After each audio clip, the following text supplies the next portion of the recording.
If you're a fan of Dr. Pimple Popper, you're probably freaking out right now, itching to squeeze out every little blackhead from those lip contours. But this is actually a hill formation that you can find in Garb, Sudan.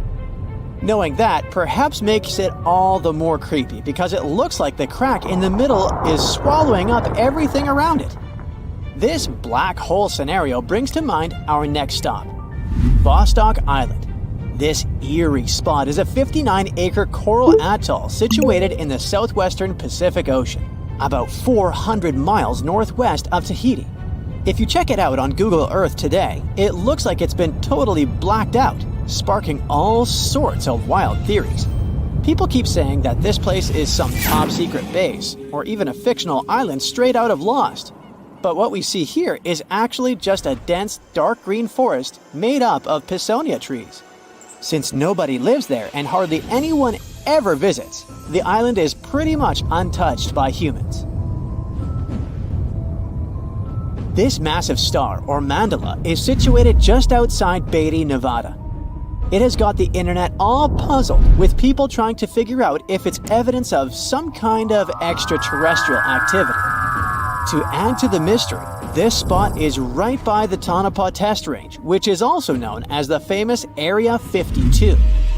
Despite its creepiness, it's probably just one of the thousands of crop circles that gained fame after Google Earth came along.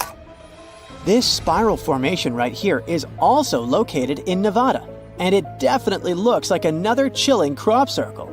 But things get even stranger if you use the street view option. As you zoom in closer and closer, you'll notice that it's made up of carefully arranged rocks. This labyrinth, so to speak, is part of an open-air museum situated in the ghost town of Rhyolite. And if that's not creepy enough, take a look around and you'll see dozens of eerie men in white cloaks. Despite their lifelike appearance, these silhouettes are actually statues from an installation created by a Belgian artist in the 80s.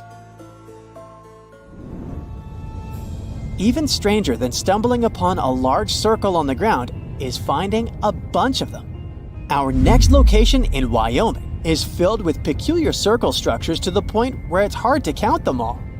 During the 20th century, this U.S. state shifted from a farming economy to an industrial one, dominated by the extraction of oil, gas, and coal. So, these circles are likely remnants of a tank farm. I mean, places where oil storage tanks used to be located. If you want to avoid nightmares, I highly recommend not searching for the mausoleum of Emil Becker in Poland.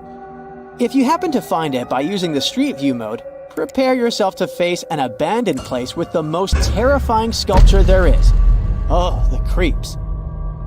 Keeping on the spooky side, let's head to an isolated corner of Kazakhstan, where you can find a pentagram etched into the Earth's surface. This formation is huge, measuring roughly 1,200 feet in diameter. Before you jump to conclusions about this formation being related to some kind of underworld deity worship, it's worth noting that the pentagram actually turns out to be the outline of a park designed in the shape of a star. The star shape is marked by roadways, which are now lined with trees, making the star shape even more distinct in aerial photos. You can spot this peculiar symbol from quite a distance. At first glance, it might even resemble an otherworldly alphabet, as if a highly intelligent civilization is trying to send us an alert message. But this mystery is already solved. We are in De Hoge Veluwe, a Dutch national park located in the province of Gelderland. And these lines are actually part of the park's logo. Search for these coordinates to find what looks like a land formation straight out of an extraterrestrial landscape, or perhaps a set from Avatar. This place, located in Inner Mongolia, China, is believed to be a granite mine. But it's a bit of a mystery why it has such a striking blue tone on Google Earth. If you check it out on Microsoft Bing Maps, for example, the same location appears in a much more natural tone. In the Australian outback lies a massive geoglyph known as the Maori Man. Discovered in the late 90s, it appears to represent an indigenous Australian man hunting with a boomerang or stick. The figure stretches for more than 2 miles in length and about 1.6 miles wide. It has deep furrows carved into the ground, which adds to the complexity of its formation and origin. Despite efforts to uncover its purpose, its origin is still a mystery. This is desert breath, located in the Sahara. Like many things you have seen in this video, this formation also sparks speculation about it being created by extraterrestrial beings. But a quick Google search clears up that mystery. It turns out this is an art installation created by a group of 3 Greek artists back in 1997. They went all out, moving around a whopping 280,000 square feet of sand and even creating a large pool in the middle of it. Egypt still holds many mysteries, and you can explore them yourself with Google Earth. That's how some people stumbled upon this striking triangular-shaped plateau and immediately jumped to the conclusion that they discovered a hidden pyramid. However, experts quickly dashed their hopes.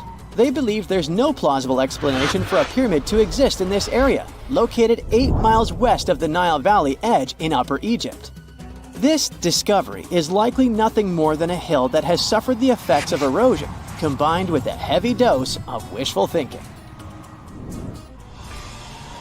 In some cases, nature itself is responsible for creating frightening sculptures, like the Badlands Guardian in Alberta, Canada. If you look at it from above, you'll notice not one, but 2 human heads emerging from the landscape. These gigantic beings were sculpted by rainwater erosion on layers of clay-rich soil. Ironically, additional human-made structures give the impression that this one is wearing wired headphones. It seems that deserts are a prime spot for discovering strange images on Google Earth. So our next stop is China.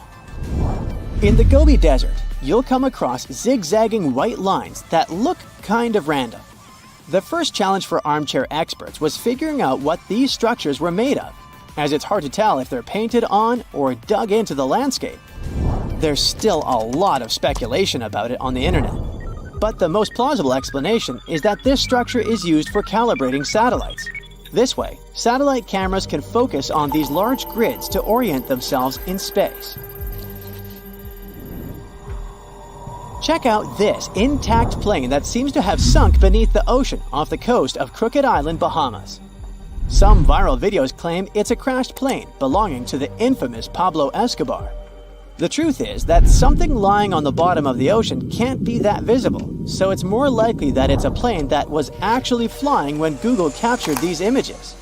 However, there is a strong belief that Pablo Escobar did have a plane that crashed nearby, but it was in another part of the Bahamas known as Norman's Cay. You can still spot it in shallow turquoise waters. Just search for Norman's Cay sunken plane, and there it is. If you're convinced that extraterrestrials are already among us, then go ahead and type in these coordinates on Google Earth. Explore the area using Street View, and wow, what is it? Of course, we're not talking about visitors from other planets, but this shadow of a gigantic creature still gives me the creeps. Turns out, it's just a person lugging around one of those 360-degree Street View cameras tucked away in a trekker backpack. So hey, if you take a good look around Google Earth, you might stumble upon more of these elongated necked beings walking around the globe. Octopuses have 3 hearts. 2 of them pump blood to the gills, while the bigger heart circulates blood to the rest of their body. They also have 9 brains. There's the large central one, but also each of their 8 arms has a mini brain of its own, which is why they can act independently. Since each arm has its own brain, the central brain only needs to send a higher level signal to the arm. Things like, move to that nearby crevice, there might be a crab hiding inside. In the case of humans, the brain would guide and take control of each movement of our legs and arms. And with an octopus, arms act almost independently on their way to the crevice. It also tastes and feels with the suction cups on it. Since their arms are so independent, an octopus doesn't actually know where they are unless it sees them. The human body has an ability called proprioception. Thanks to it, we know where our arm is, even if we hold it, let's say, behind our back. 1816 is known as the year when summer didn't come. In April 1815, there was a massive explosion on Mount Tambora in Indonesia. It sent enormous clouds of volcanic ash up into the atmosphere. The majority of the northern hemisphere got covered with a shroud of dust and dirt and kind of refused to settle. In June of the following year, the cold winter didn't just come to an end. Frost damaged crops and snow and rain persisted during the whole summer. In Iceland, you'll find some of the most breathtaking sceneries on our planet. Jagged mountains, fjords, hot geysers, ice fields carved into the landscape. Stunning yet intriguingly black sand beaches, such as Reynisfjara Beach. Most of the sand on beaches is generally formed from rocks that have broken down because of weather changes and erosion through thousands or even millions of years. And on Reynisfjara, the sand is a striking black color, and that's because of volcanic activity. Lava came out of an erupting volcano, got to the surface, cooled, and then hardened in the Atlantic Ocean, creating such a fascinating black hue. This beach is so magically stunning, but it's also very dangerous because of its sneakier waves. That's when a few smaller waves join together into a single, really big one. This phenomenon can happen when ocean currents force waves together, or in the case of Reynisfjara, when such waves come from an offshore underground cliff and get an even stronger pulling effect. Considering the ocean's low temperatures too, it's definitely better to just take pictures from a safe spot. Some trees talk to each other, not the way we do, of course, but, for example, acacia trees that grow over the African savanna can warn each other if there's something dangerous coming. When some animals, such as antelopes, gobble up its leaves, the tree immediately starts producing more tannin, which is toxic to animals. They also emit a special type of gas that travels through the air and warns other trees they should protect themselves too. You're stargazing, such a chill night, and then a flash of bright light streaks through the night sky. A shooting star, so cool. But what we see is not actually a star, although we call it that way. They're meteors, which are basically small chunks of dust and rock moving through space. As they're passing through our atmosphere, they cause something called friction when one thing rubs against another, and that's why they glow. Also, the friction causes heat. Dust and rocks get extremely hot as they fly through the atmosphere, and the heat makes them glow until the moment they burn out and turn into what we call the shooting star. Sunsets in deserts are extremely beautiful because of the spectacular colors they produce a bit more than elsewhere. Sunlight consists of various shades of the color spectrum. When the sun is high in the sky, these colors mix together and our eyes see them as white. But as the sun gets lower, its rays have to go through a thicker layer of atmosphere before they get to us. The atmosphere then scatters shorter wavelengths of light, like blue and purple, before we can even see them. That's why the longer orange and red wavelengths stand out. In urban environments, air pollution can make sunset colors duller than everywhere. The clean air in deserts allow the vivid colors coming from the sun to shine through at twilight. Also, the moisture, water vapor, and rain-engorged clouds can mute the sunset's hues. Since there's no rain, clouds are thin and wispy, so they filter and reflect sunlight instead of blocking it. Bamboo grows really fast. It's actually the fastest-growing plant on Earth, sometimes growing about 3 feet in just one day.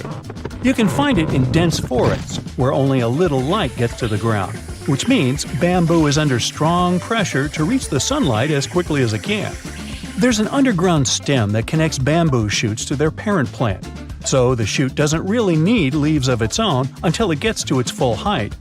Also, bamboo grows faster than other plants because it doesn't waste its time and energy on growing rings that thicken the stalk. It's just a thin, hollow stick that grows straight up. You'll notice some of the big trees have shallow root systems, sometimes even 10 inches deep in the ground. The roots generally need access to oxygen and water, and they can mostly find it in special underground pockets called soil pores. When a tree has ideal moisture and soil conditions, it can send roots deeper down under the surface and get what it needs. But most of the time, conditions are not perfect, considering bedrock, stones, and compact soil that physically prevents the roots from going down. Such obstacles also prevent the roots from getting the needed oxygen. So, when life gets tough, the tree will take an easier option. Its roots will stay close to the surface and spread out in different directions. Drought conditions are another reason trees can have shallow root systems. By staying closer to the surface, they can take most of the rainfall collection. Plants are exposed to the sunlight most of the time, but they still don't get sunburn. They appeared on land about 700 million years ago, and one of the key things they needed to survive was something that would protect them against the ultraviolet rays coming from the sun. Those in the sea had seawater as protection. UV radiation is mostly responsible for sunburn, so land plants developed a special protein that detects it. This protein sends signals to the cells to protect the plant from the damage and effects of UV radiation. Basically, it's like they produce their own natural sunscreen, but this still doesn't mean they're 100% protected. You know that common belief that if you water plants in the midday sunshine, this can cause their sunburn? Some think droplets of water act as tiny lenses and then focus the sunlight onto the leaf surface. But they're not strong enough to actually focus sunlight from a water droplet onto the surface of a leaf. It's just that their natural sunscreen doesn't mean total protection. Too much exposure to UV radiation damages cells in the leaves and bark of the majority of plants. Earth's core is as hot as the surface of the sun. You'd think it could easily melt our entire planet, especially since the core is only 1,800 miles away from the surface. If the sun were so close, we'd be like French fries.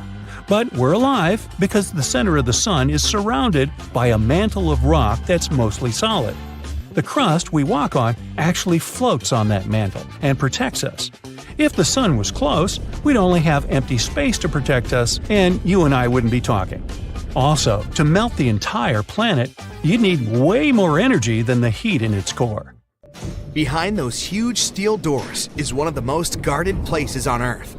It's known as Site R, or the Raven Rock Mountain Complex.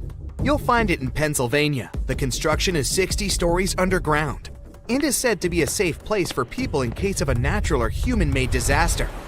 There's not a lot of information online about this mysterious place, but what we do know is that it's equipped with 38 communication systems. It's obviously not available for visits via Google Earth, but you can catch a quick glance at the two gates that face the complex. Vatican City is one of the most famous enclaves on Earth, and it's certainly worth a visit due to its wonderful architecture and vast list of art pieces to check out. One place, however, will always be off limits for visitors: the Vatican's secret archives. They have some of the oldest and rarest books on Earth. These archives are available only to a limited number of people, and since they have been visited by a small number of people so far, they also trigger a lot of weird theories. For example, that there may be books proving there's life outside our planet. If you're fascinated by shipwrecks, you'll be interested to know that one of the largest wrecks you can see on Google Earth is on North Sentinel Island, India. It used to be called the SS Jassim. It was a Bolivian ferry that sank in the area back in 2003. The reason why people can't visit it physically isn't because of the ship itself, but because the island is home to the world's most dangerous tribe. We don't really know how many people live there, but it was estimated that between 50 to 400 people call this place home. And they really don't like tourists. No person that tried to reach them survived. Also, to protect them, their privacy, and their special status, the island is closely monitored by the Indian authorities. That's mostly because it's believed the locals don't have any immunity to modern diseases. So being in contact with foreigners might be dangerous for the tribe's people, since they've never seen the outer world.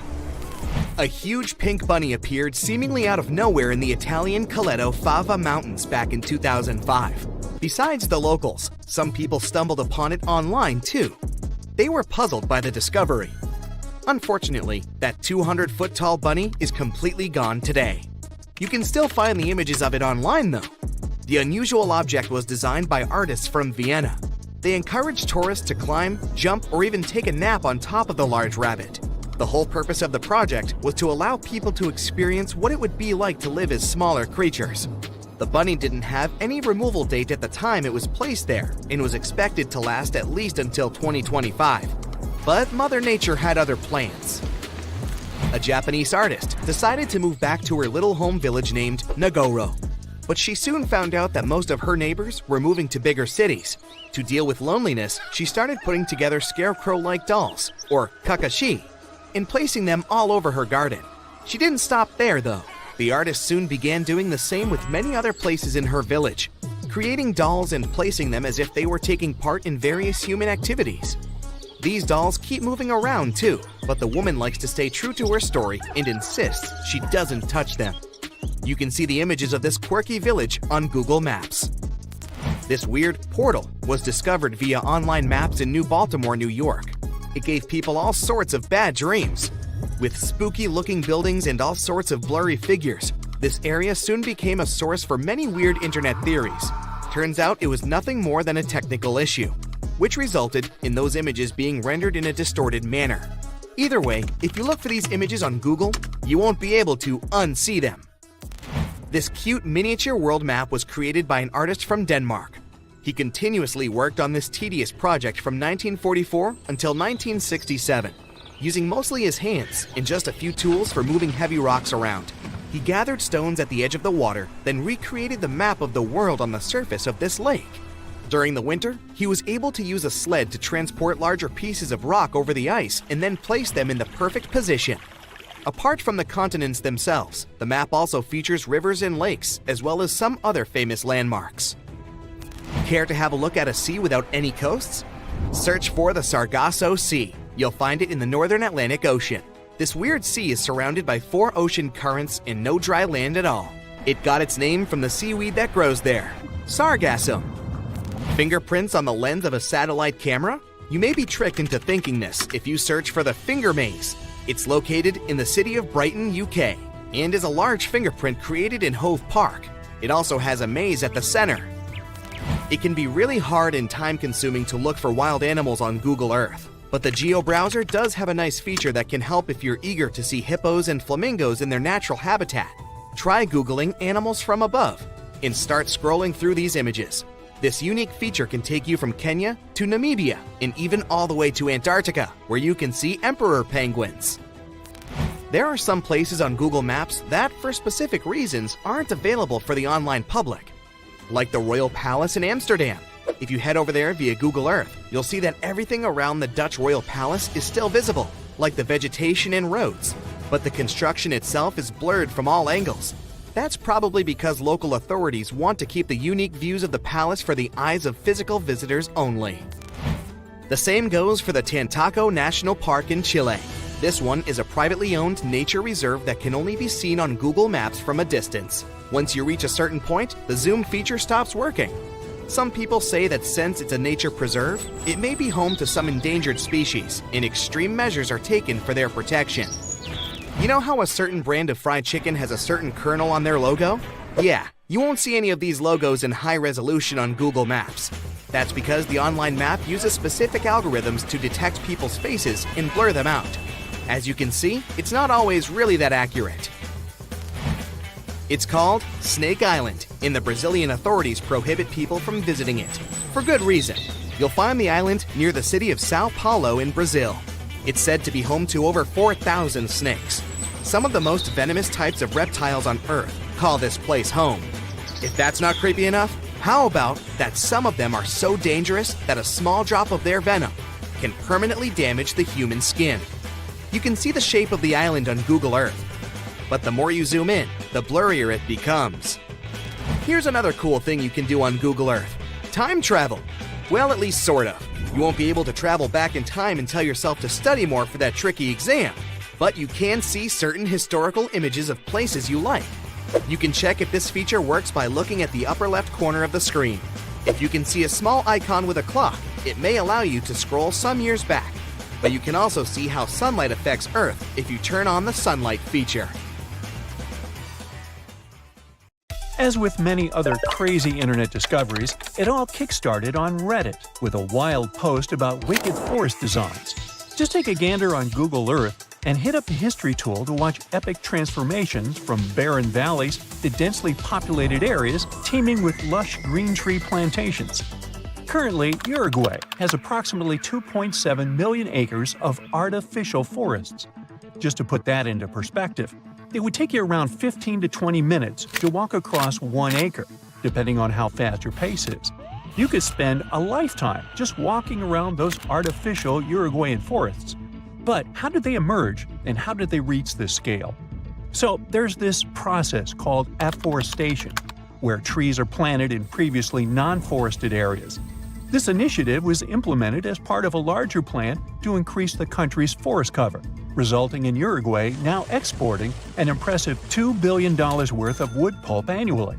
Despite native forests only covering 5% of the country, these artificial forests occupy a significant 6%.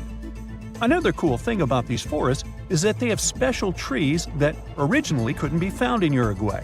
It was decided to plant eucalyptus trees there, as they show impressive results in terms of how fast they grow. A tree can get through a whole cycle, from a little plant to one ready to be harvested, in as little as 10 years. Yeah, not as impressive as bamboo, that grows a couple of feet a day, but still faster than a common Uruguay tree called the Tree of Heaven, which takes about 25 years to get full-sized. By the way, it's considered pretty fast too. Now this funky forest in Japan is literally turning heads. In the Miyazaki Prefecture, there's a group of Japanese cedar trees that are causing a buzz with their unique concentric circles reaching toward the sky. A recent aerial photo captured these crop circles, and now everyone is scratching their heads trying to figure out how they came to be. But fear not, there's no extraterrestrial invasion involved. It turns out this cool formation was actually a carefully planned project from almost half a century ago. Back in 1973, researchers planted these trees in specific radial increments to create these mesmerizing circles. I mean, 50 years ago, Google Earth was nowhere around.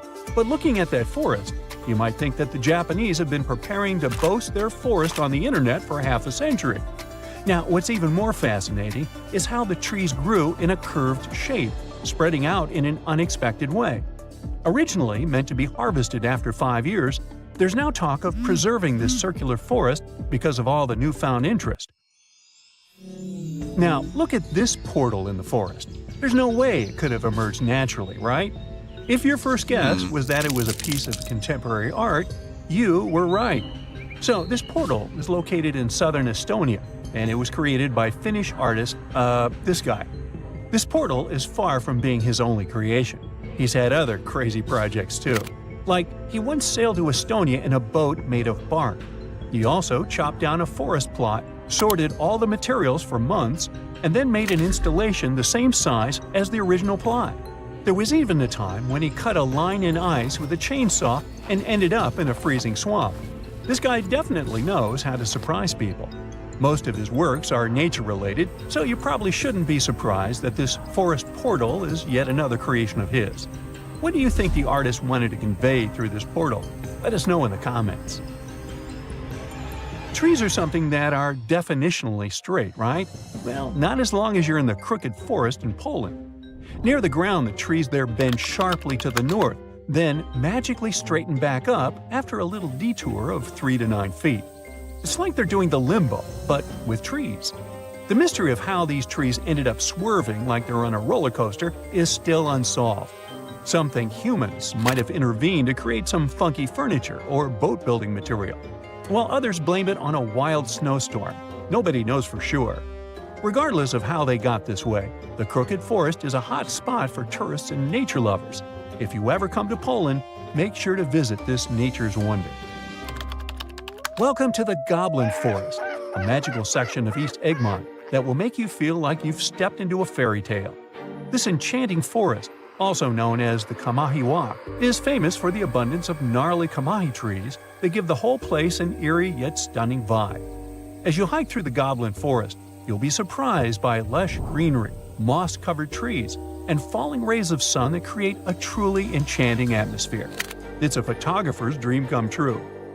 Now, while you might not find real goblins or mythical creatures in the forest, yeah, I know, it's a bummer, you will still encounter a variety of native bird species. Birdwatchers will be in heaven spotting all the feathered friends flitting about, and all that alliteration. Plus, if you're lucky, you might even catch a glimpse of glowworms lighting up the trails. With a network of well-maintained hiking trails suitable for all fitness levels, the Goblin Forest is the perfect destination for adventurers looking for a magical experience in nature. So, grab your hiking boots and get ready to explore this enchanted forest of wonders. Monteverde Cloud Forest in Costa Rica is not your typical forest adventure. Think of high-flying suspension bridges and trails above the treetops. On foggy days, you can wander through misty clouds for a mystical vibe. This nature reserve is called a cloud forest, and it's a real scientific definition. Cloud forests differ from your average ones in several aspects. First, they're usually evergreen forests that are like tropical oases, with a constant veil of low-level clouds covering the canopy. The next thing that's different is moss. It's so abundant there that these places are sometimes even nicknamed mossy forests. Going back to Monteverde Cloud Forest, however, it's more impressive if you visit it on a foggy day. But even on clear days, the views of the lush greenery are absolutely stunning. Now, if a regular forest sounds a bit boring to you, our planet has something more fun to offer. How about an underwater forest? Whether you're a local Oregonian or just passing through, Clear Lake is definitely a dive spot you've got to check out. True to its name, Clear Lake lives up to its reputation, with crystal-clear waters boasting up to 100 feet of visibility. It's like swimming in a massive pool. But brace yourself, because it's a chilly 38 degrees Fahrenheit all year round. Nah, I wouldn't venture in there. It's more adapted for penguins, I guess. Well, never mind. This lake is special because of its history. It was formed over 3,000 years ago by volcanic activity that redirected a river, preserving ancient trees that you can still see standing tall underwater today. There's this section known as underwater forest, where you can see ancient trees deep down. An underwater forest walk sounds fancy, doesn't it? And in Madagascar, there's not a forest, but an avenue of trees. But the trees are so majestic, this avenue can rival with the coolest actual forest. I'm talking about these awesome, gigantic baobab trees. Picture this, an 850-foot stretch of road lined with 20 to 25 massive baobabs, towering at about 100 feet tall. In terms of height, it's as if this alley was packed with many Rio's Christ the Redeemer statues. Even a 6-foot guy would feel insecure there. And if you venture just 4 miles away, you'll find the baobab amaru, 2 baobabs that grew twisted together like a love story. Legend has it that they represent an impossible love between 2 young villagers who dreamt of a life together. Now they stand there, intertwined for eternity. The sea, this unrelenting water beast, has been defying all attempts to tame it for centuries. Many ships driven by the wind have gone through the harshest parts of the world. Some have survived the struggle with the sea, and many have come off second best. It's the year 1834. A ship called the Pilgrim is setting a course to sail from California to Boston. The journey will venture around South America and then past Cape Horn of Chile. Richard signs up as a merchant seaman aboard the Pilgrim. This is his first voyage at sea. The crew tells Richard stories of the Drake Passage off Cape Horn, a route that's legendary for its dangers. Countless ships and sailors have disappeared in those waters. Since Cape Horn's discovery in 1526, it's quickly become known to all those that have sailed around it as the ultimate test of any mariner's skill and of any ship's strength. Those that have survived the journey call Cape Horn a sailor's nightmare. Jack the helmsman, a salty veteran, steers the ship towards this most dangerous of all routes. Jack has been aboard the Pilgrim since it was first commissioned in 1825. He's passed by the Horn many times, each time learning a different lesson from the tests provided by the sea. The Pilgrim has been refitted since its past voyage a year ago. Richard values Jack's experience, given that it's his first journey at sea. Jack assures Richard of his confidence in the Pilgrim, even though it's just a small wooden brig with 2 masts. Jack's aware that wooden vessels are gradually becoming outdated, replaced by new steam-powered ships. But Jack prefers the maneuverability of the Pilgrim and would take it over the steel ships any day. Richard is excited to be aboard. There's so much to explore in life as a merchant seaman, but the guy struggles to acquire his sea legs on the boat. Forceful winds make the Pilgrim move faster, providing Richard with a quick introduction to life at sea.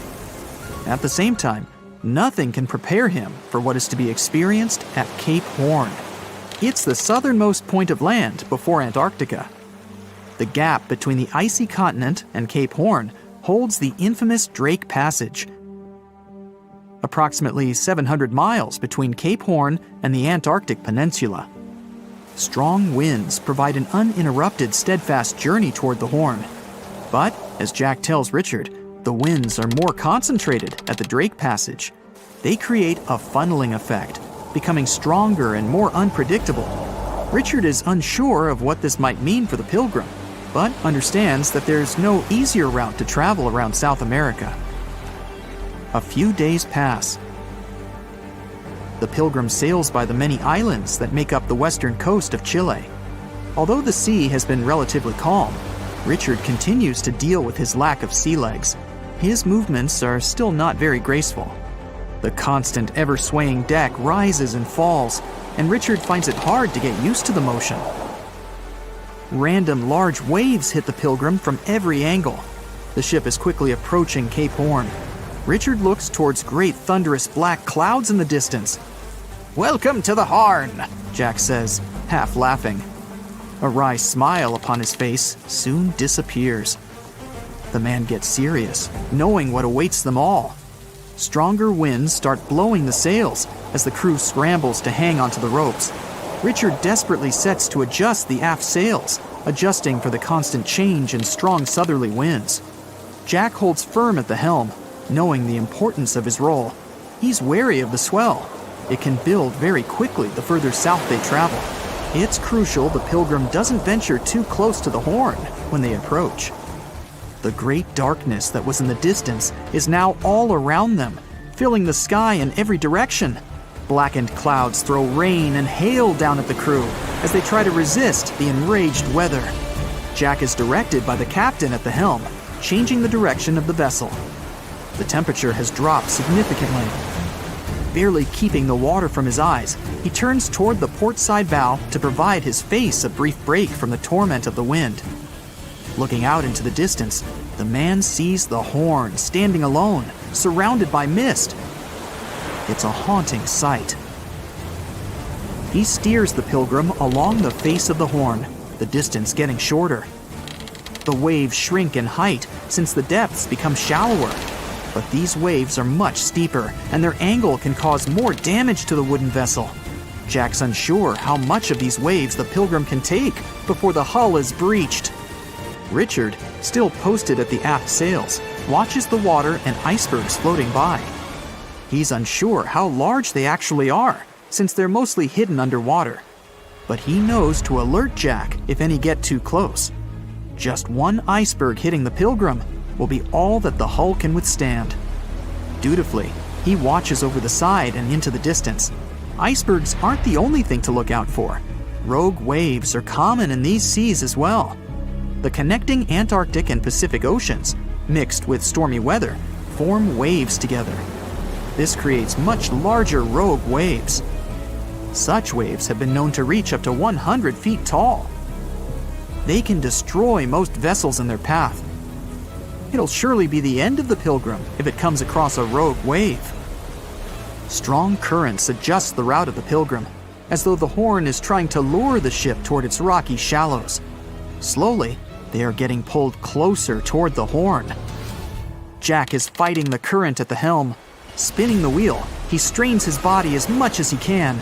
Grunting, he plunges the wheel from the port side to starboard and back again. The captain keeps yelling directions. To a novice, they're extremely confusing. But Jack, a hardened veteran, continues to interpret the directions with ease, steering to readjust their course away from the Horn. The captain orders Richard to assess the hull below the decks. With the level of pounding the Drake Passage has provided so far, it's surely harmed the ship in some way.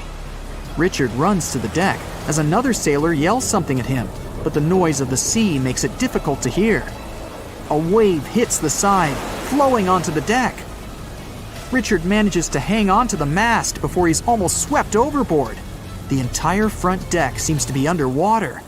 Hanging on as the water rolls off the sides of the ship and waiting for it to clear, Richard watches the Horn slowly go past.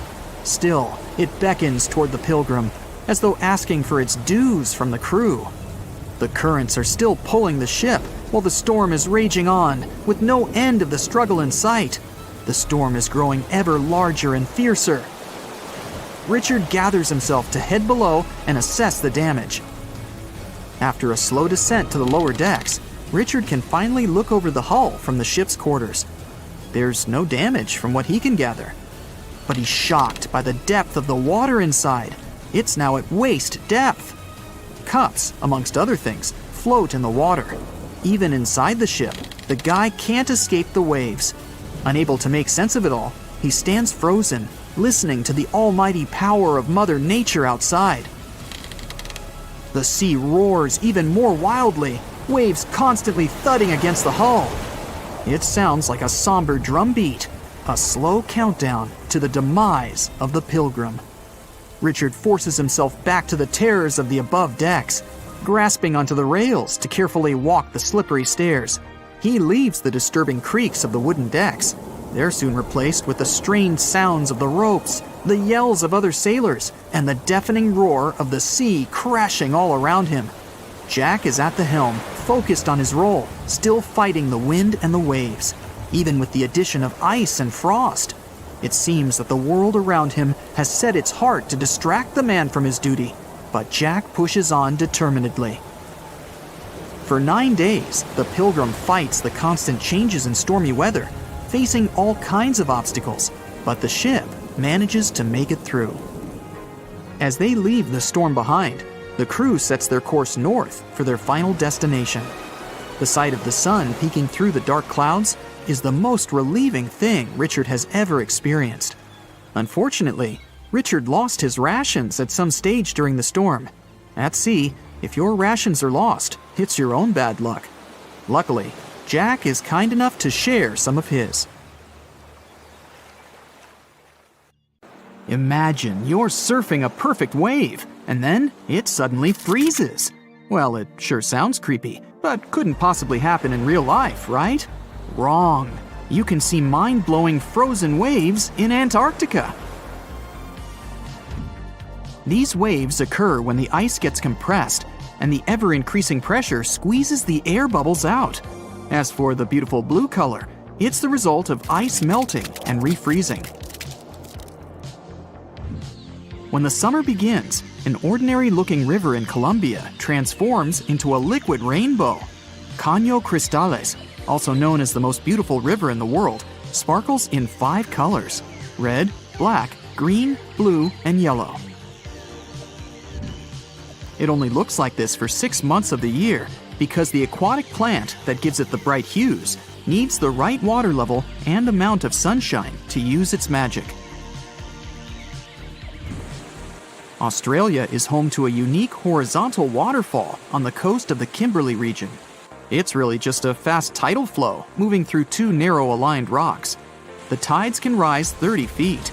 The falls reverse whenever the tide changes. Also down under is the biggest single rock in the world. It's so big that it even looks like a large hill.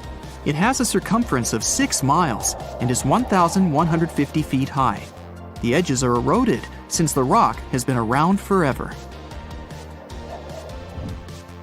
These mud brick buildings are 7 stories high and were built out of fertile soil, hay, and water that were made into bricks and left to bake under the sun for days. The ground floors were used for keeping livestock and grains, and the upper levels were places for socializing and catching good views. Antelope Canyon in Arizona, also known as the place where water runs through rock, has 2 sections of slotted canyons. Throughout the years, the water running through sandstone has created a picturesque formation like no other. If you ever set foot on the arid soil of the Namib Desert in Namibia, prepare yourself for an eerie picture. You'll see countless circular patches between 6 feet to 50 feet in diameter. Organized in a honeycomb-like pattern, they stretch across 1,500 miles toward the horizon. These patches are also known as fairy circles, and you might be disappointed by the explanation of this mystery. No one knows for sure the origin of these circles, even though there are numerous theories, from the radioactivity of the soil to the activity of sand termites. Mount Haleakala in Hawaii is one of the quietest places in the world. National park managers nearly failed to find any sounds to measure here. The place translates from Hawaiian as House of the Sun. It formed thanks to a volcano that got active 1 million years ago. The lava flows built up over the years and grew into a mountain. It has its own climate and weather that's impossible to predict. It takes almost a week by ship from South Africa to travel to the world's most isolated settlement of Edinburgh of the Seven Seas. You'd need special permission from the local government to visit as a tourist. About 300 locals all treat each other as family, grow their own food, and keep their island impeccably clean.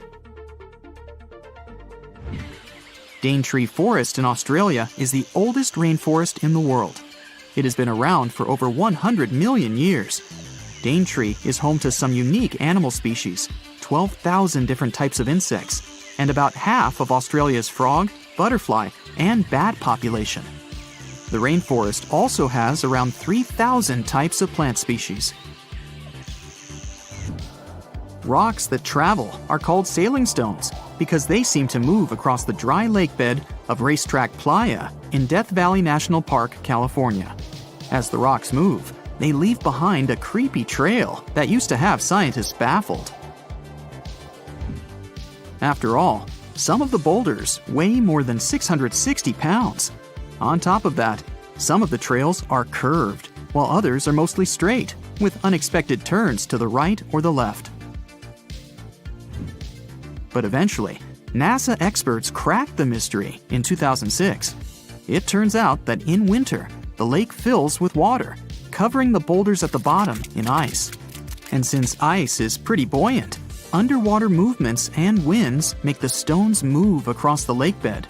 In their wake, they leave bizarre tracks, only seen when the water evaporates in the summer. Lake Maracaibo in Venezuela is often called the lightning capital of the world. Thunderstorms arise here 300 days of the year, with a peak in September. Sometimes there are up to 200 flashes in a minute. It happens because cool air coming from the surrounding Andes meets with warm air from the Caribbean Sea and generates electricity. Some places on Earth have less gravity than others. Canada's Hudson Bay, for example, used to be covered by a super thick and heavy glacier during the last ice age. The ice had pushed tons of rock mass outward when it started to melt. The smaller the mass of an object, the less gravity it has.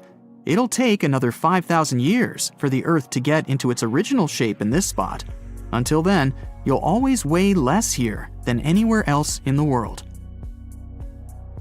Five Flower Lake in China's Geological Valley changes its color from amber yellow to emerald green, dark jade to light turquoise, and sometimes coral. It never freezes thanks to underwater hot springs and never melts or dries up, unlike other neighboring lakes. The locals believe it's made up of pieces of a mirror that fell down from the sky. The surrounding valley has some narrow conic karst landforms, spectacular waterfalls, around 140 bird species, and giant panda, along with other endangered plant and animal species. Cape Denison in the Commonwealth Bay in Antarctica is the windiest place on the planet. It has unusual downslope winds. They are formed because of the continent's dome shape and the always cold climate.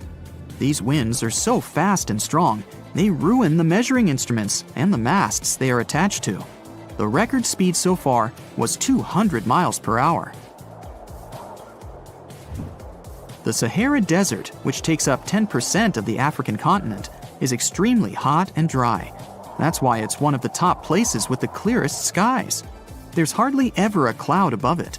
This, plus the remoteness from any civilization, makes it one of the best spots for stargazing. In Denmark, people experience blackout-type effects on a pretty regular basis. Just look how weird it is. But it gets even more bizarre when you find out that birds are the cause of this unusual phenomenon. Every spring and fall, millions of starlings begin their annual migration from Sweden, Finland, and Norway toward Britain, Belgium, and France. Denmark is the lucky place where you can observe Sort Sol, the Danish name for black sun. The birds travel in large flocks, which makes it easier to exchange information and stay warm. Before the birds land, they perform movements that look like dancing, but in fact, they are making different formations in an attempt to shoo predators away. And although the birds fly in highly synchronized patterns, people think that the huge flock changes its shape chaotically. The dark sun lasts only 20 minutes during sunset, and you have to be either fast or lucky to see this phenomenon. The secret of the cotton candy color of Pink Sand Beach in Barbuda is the crushed corals on it and tiny single-celled red organisms living beneath them. You can see that famous shade when the waves are strong enough to wash that mix ashore. The secret of impeccable cleanliness of this place is that it has no public facilities and is less crowded than other Caribbean islands. It took thousands of years to form Picaninny Ponds in Australia. This whole time, underground freshwater was slowly moving to the surface through limestone. It formed a large underwater cavern with white limestone walls. You'd need a special permit to dive here, and it's definitely worth it. Batara Gorge Waterfall has 3 natural bridges for anyone to walk across, take awesome pictures, and even have picnics.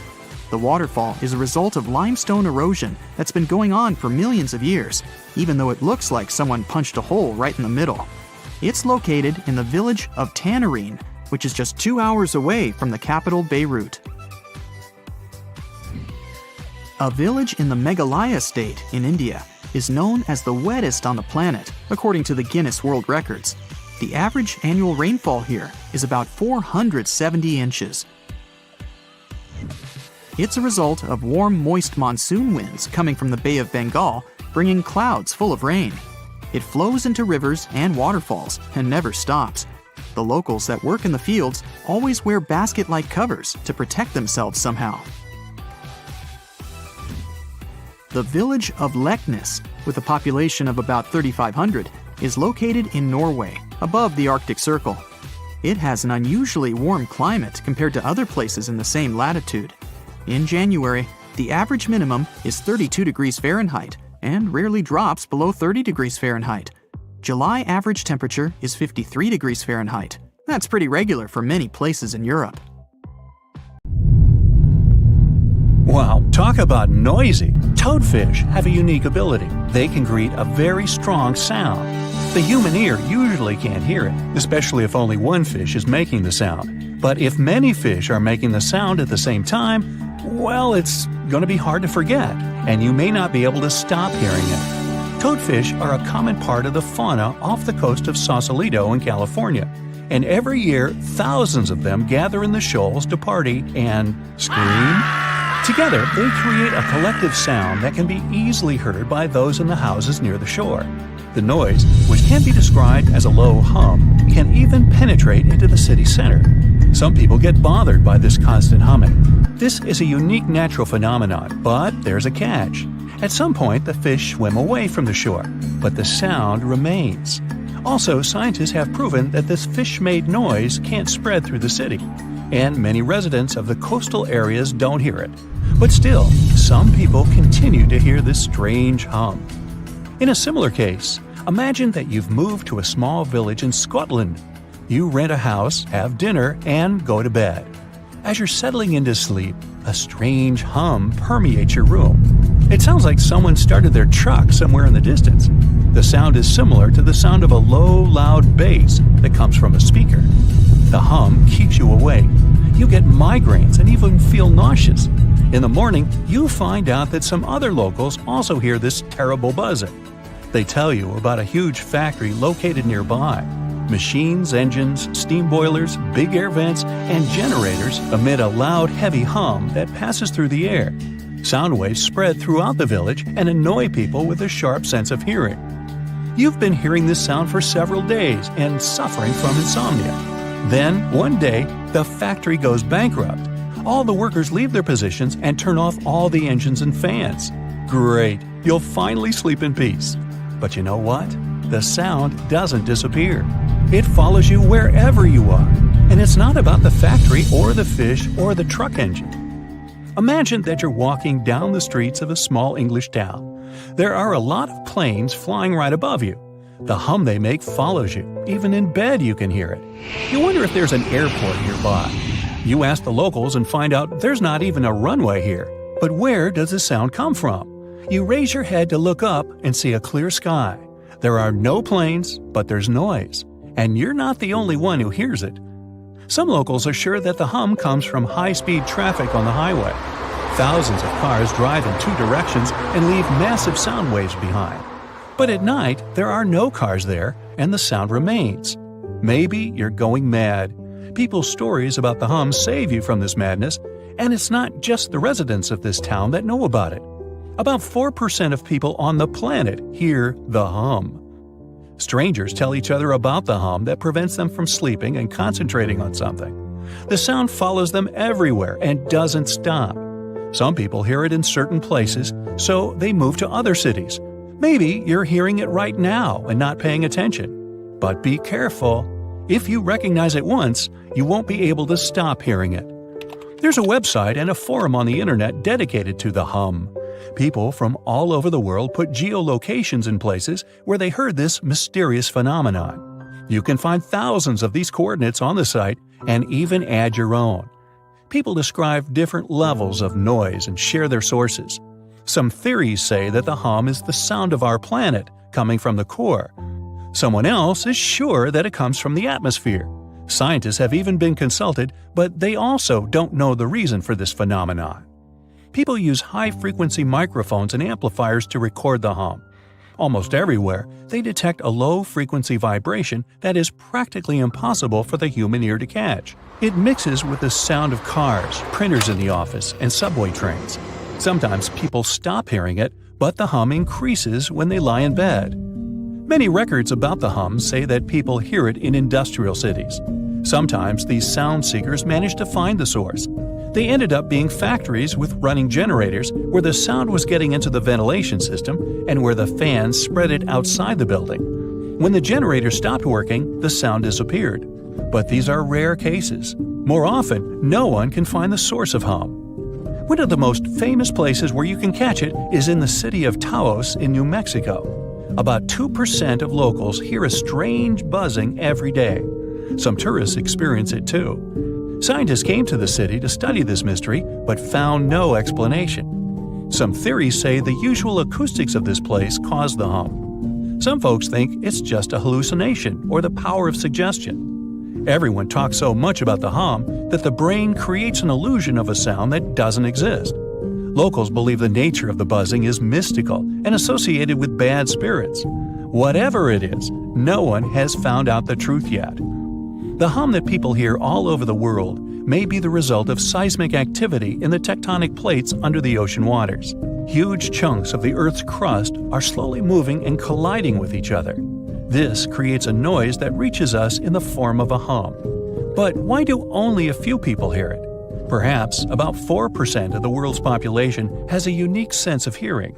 In any case, scientists haven't been able to confirm the tectonic plate theory either.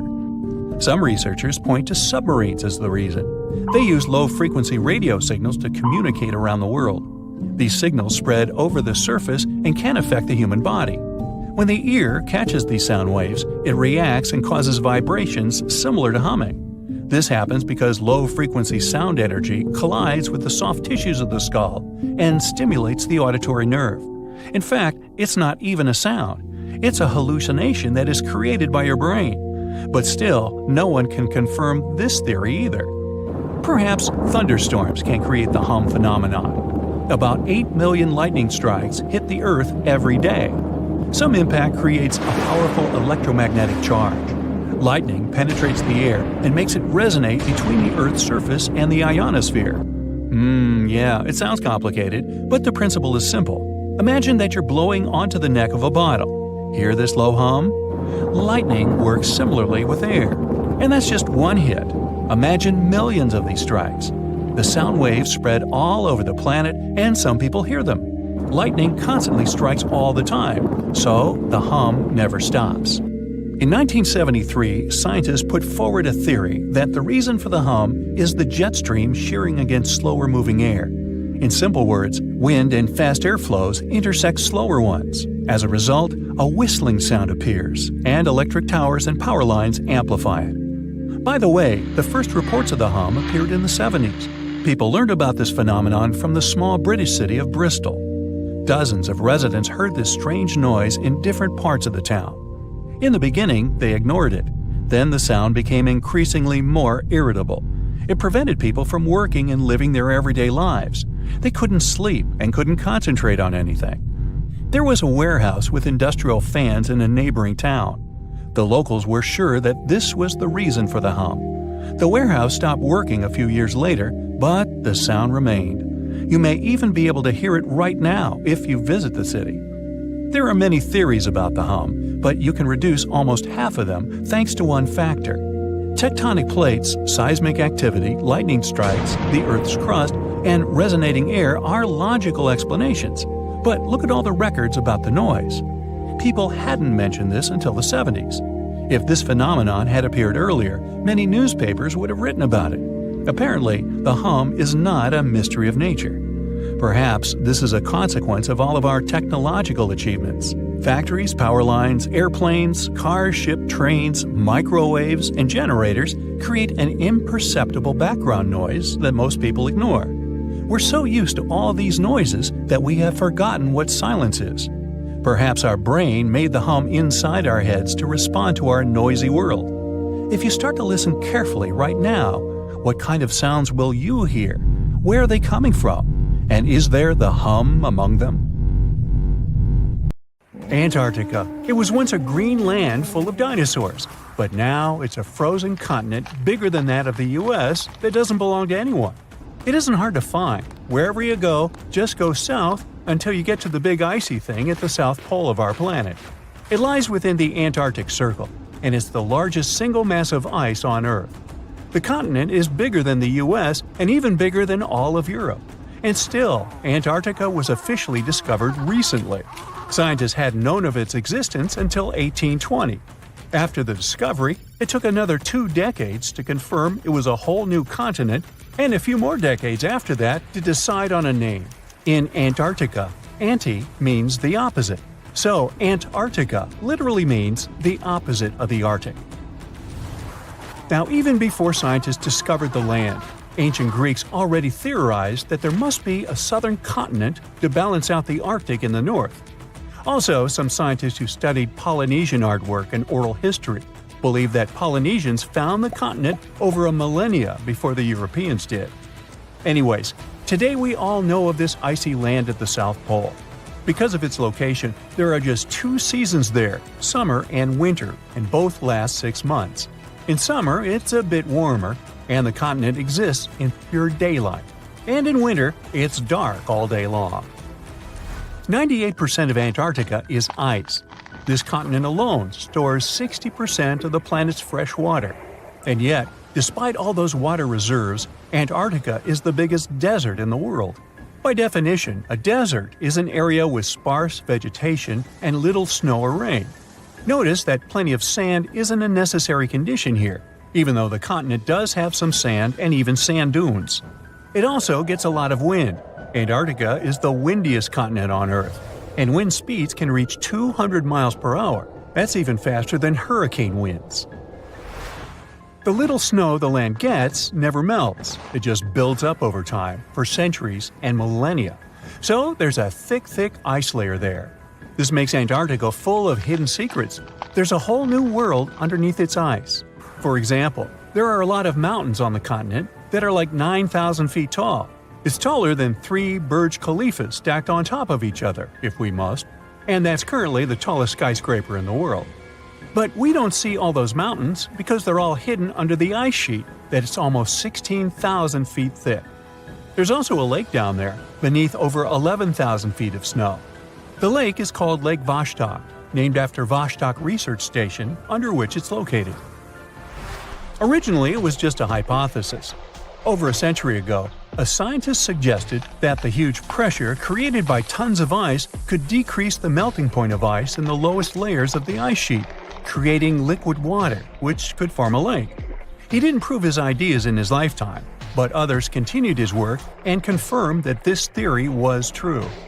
There's also a canyon in Antarctica, hidden underneath huge masses of snow too. It's deeper than the Grand Canyon we have in Arizona. There is a mountain range that divides the continent into two parts, East Antarctica and West Antarctica.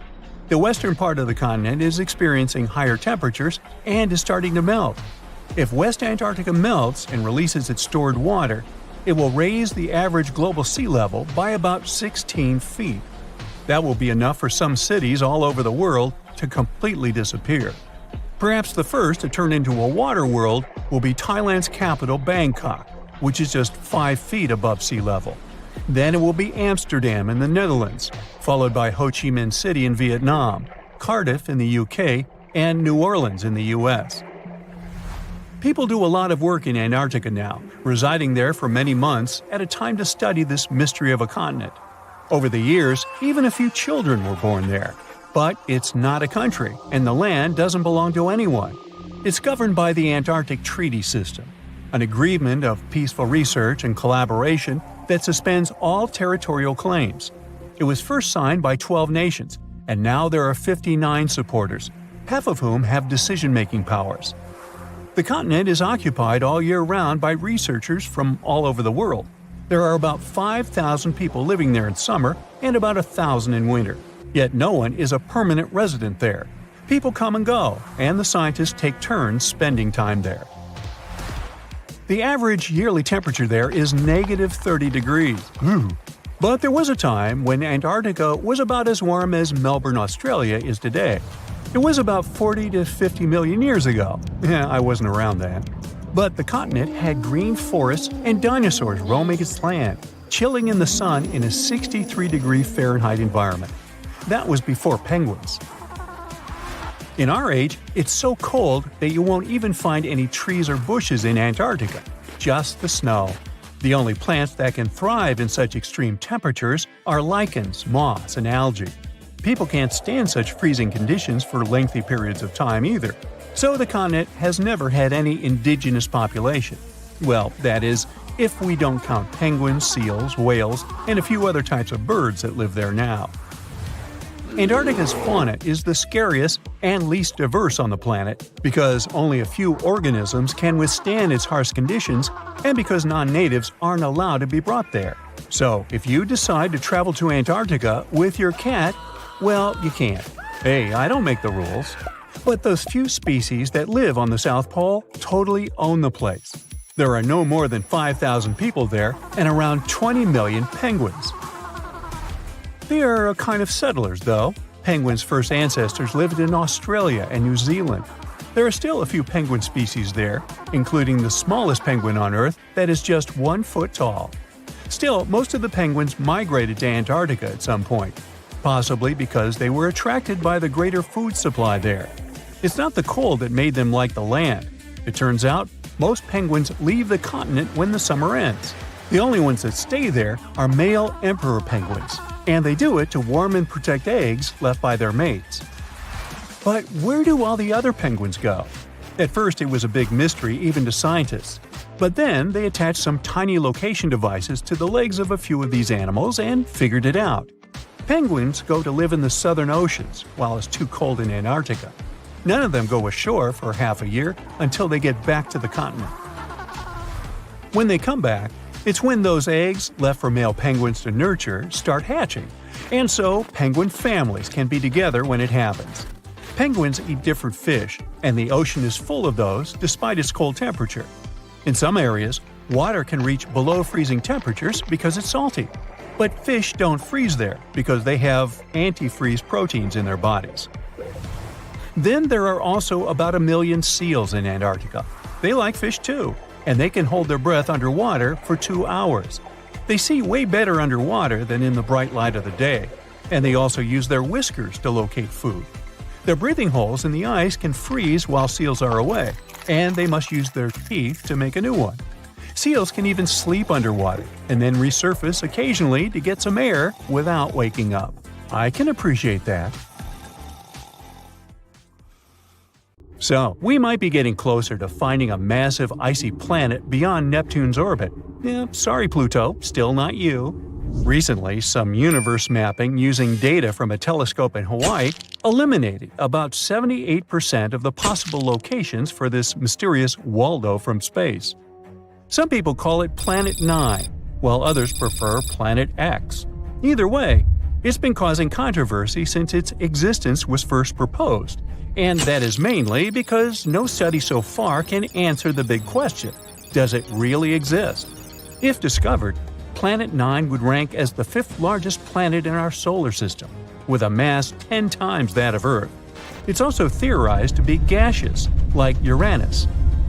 The initial study on Planet 9, dating back to 2016, suggests that this colossal new planet orbits the Sun 29 times farther out than Neptune, which sits at about 2.8 billion miles. As a result, the Planet 9 would take between 10,000 and 20,000 years to complete a single orbit around the Sun. If confirmed, this yet-to-be-understood world would dominate a region larger than any other known planet in our cosmic neighborhood. These are all intriguing hypotheses, but without a single piece of evidence or observation to back them up. Before dismissing this as a wild guess, it is important to note that these researchers relied on complex mathematical modeling and computer simulations to speculate about the planet's characteristics, because that's what they do. The hypothetical presence of this planet would explain various mysterious features located beyond Neptune. We are specifically talking about the Kuiper Belt, a huge donut-shaped region filled with icy debris left over from the formation of the solar system, including comets and dwarf planets like Pluto. What happens is that the 6 farthest objects in the Kuiper Belt exhibit elliptical orbits that are all oriented in a similar direction within physical space and tilted approximately 30 degrees downward relative to the orbital plane of our 8 known planets.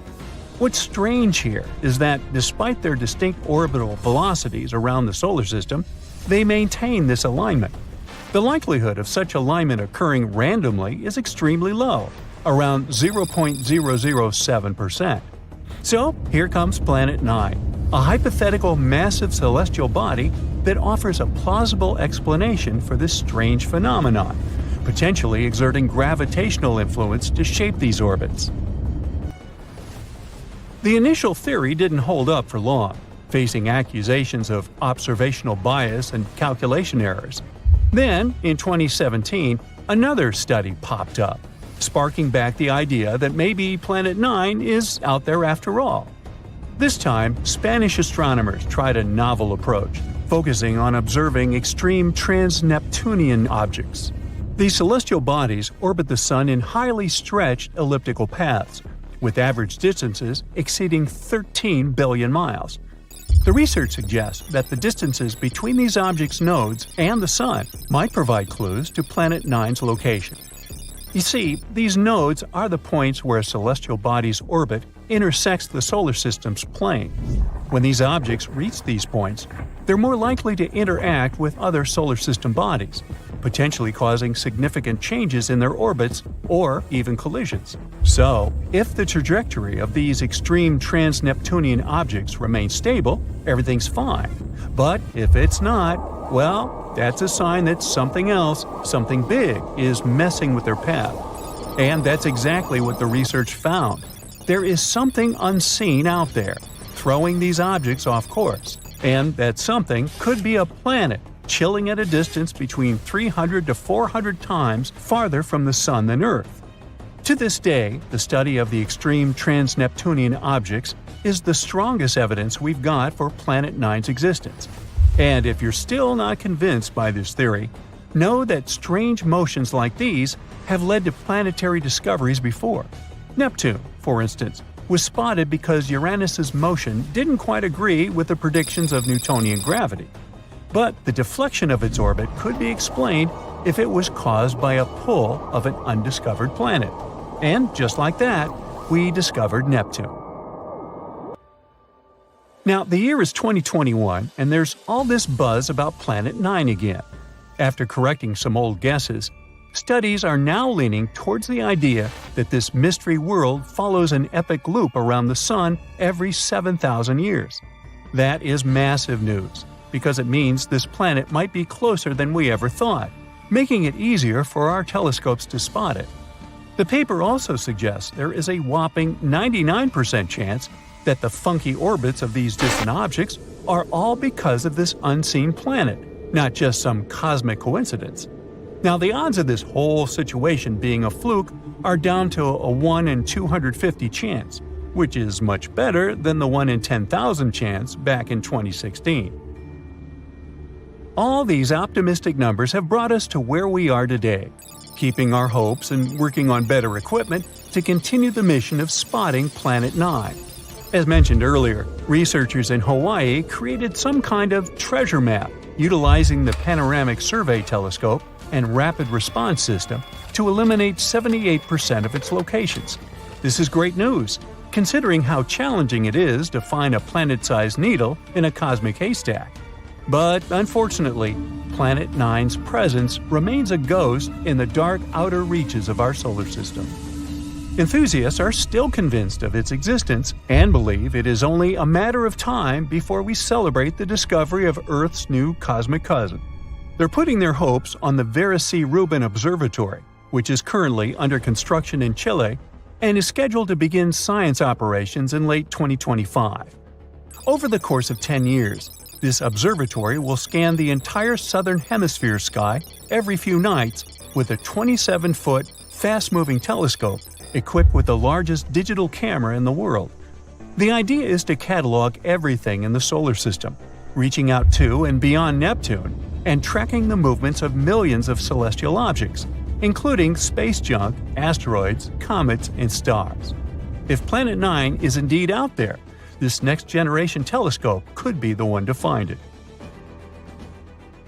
The existence of this mysterious planet is far from being universally accepted in the scientific community. That is simply because Planet 9 isn't the only explanation for the strange phenomenon occurring beyond Neptune. One theory suggests that a group of distant objects, such as dwarf planets, comets, and moons, might be collectively influencing the orbits of the extreme trans-Neptunian objects. Others believe that a black hole is behind all this. These compressed masses are some of the densest objects in the universe, potentially capable of affecting the orbits of other masses, like how this supposed ghost Planet 9 is believed to be doing. Another bold perspective suggests that our current understanding of the laws of gravity is flawed, actually incomplete. This theory, known as modified Newtonian dynamics, proposes that these distant icy objects exhibit strange behavior not due to influence from another planet, but rather because the immense gravitational field of the Milky Way is influencing them. However, even supporters of this theory acknowledge that it is too early to draw firm conclusions, and much more extensive research is still required. While we continue our relentless hunt for Planet 9, some astronomers have taken it a step further, suggesting the existence of a hypothetical Planet 10. This world has a mass and size like that of Mars or Earth and is located on the edges of the Kuiper Belt. But the thing is, if this alleged Planet 10 is indeed as small as scientists believe, it might not have enough gravity to clear its orbit of debris. And that is pretty similar to what happens with Pluto, being one of the reasons why it got into trouble back in 2006. So yeah, it's better not to get too excited. This supposed Planet 10 might end up classified as another dwarf planet. You look out the window and see the trees moving uncontrollably. The winds are so powerful, they're practically tearing down anything in the street. There are also tons of water raining down on you. You're driving as fast as you can, but suddenly your car stops. You've heard the terms typhoon, cyclone, and hurricane. but you most likely don't know how they're different. The official scientific term for all three of them is a tropical storm. While they're practically the same thing, and they form the same way, they're different depending on where they occur. Hurricanes are the ones that form over the Atlantic Ocean or the Eastern Pacific Ocean. Tropical cyclones act as giant engine turbines powered by warm, moist air and form only over warm bodies of ocean water near the equator. The warm and moist air surrounding the ocean rises and leaves low-pressure air close to the surface. In turn, the air below becomes moist and warm and also rises.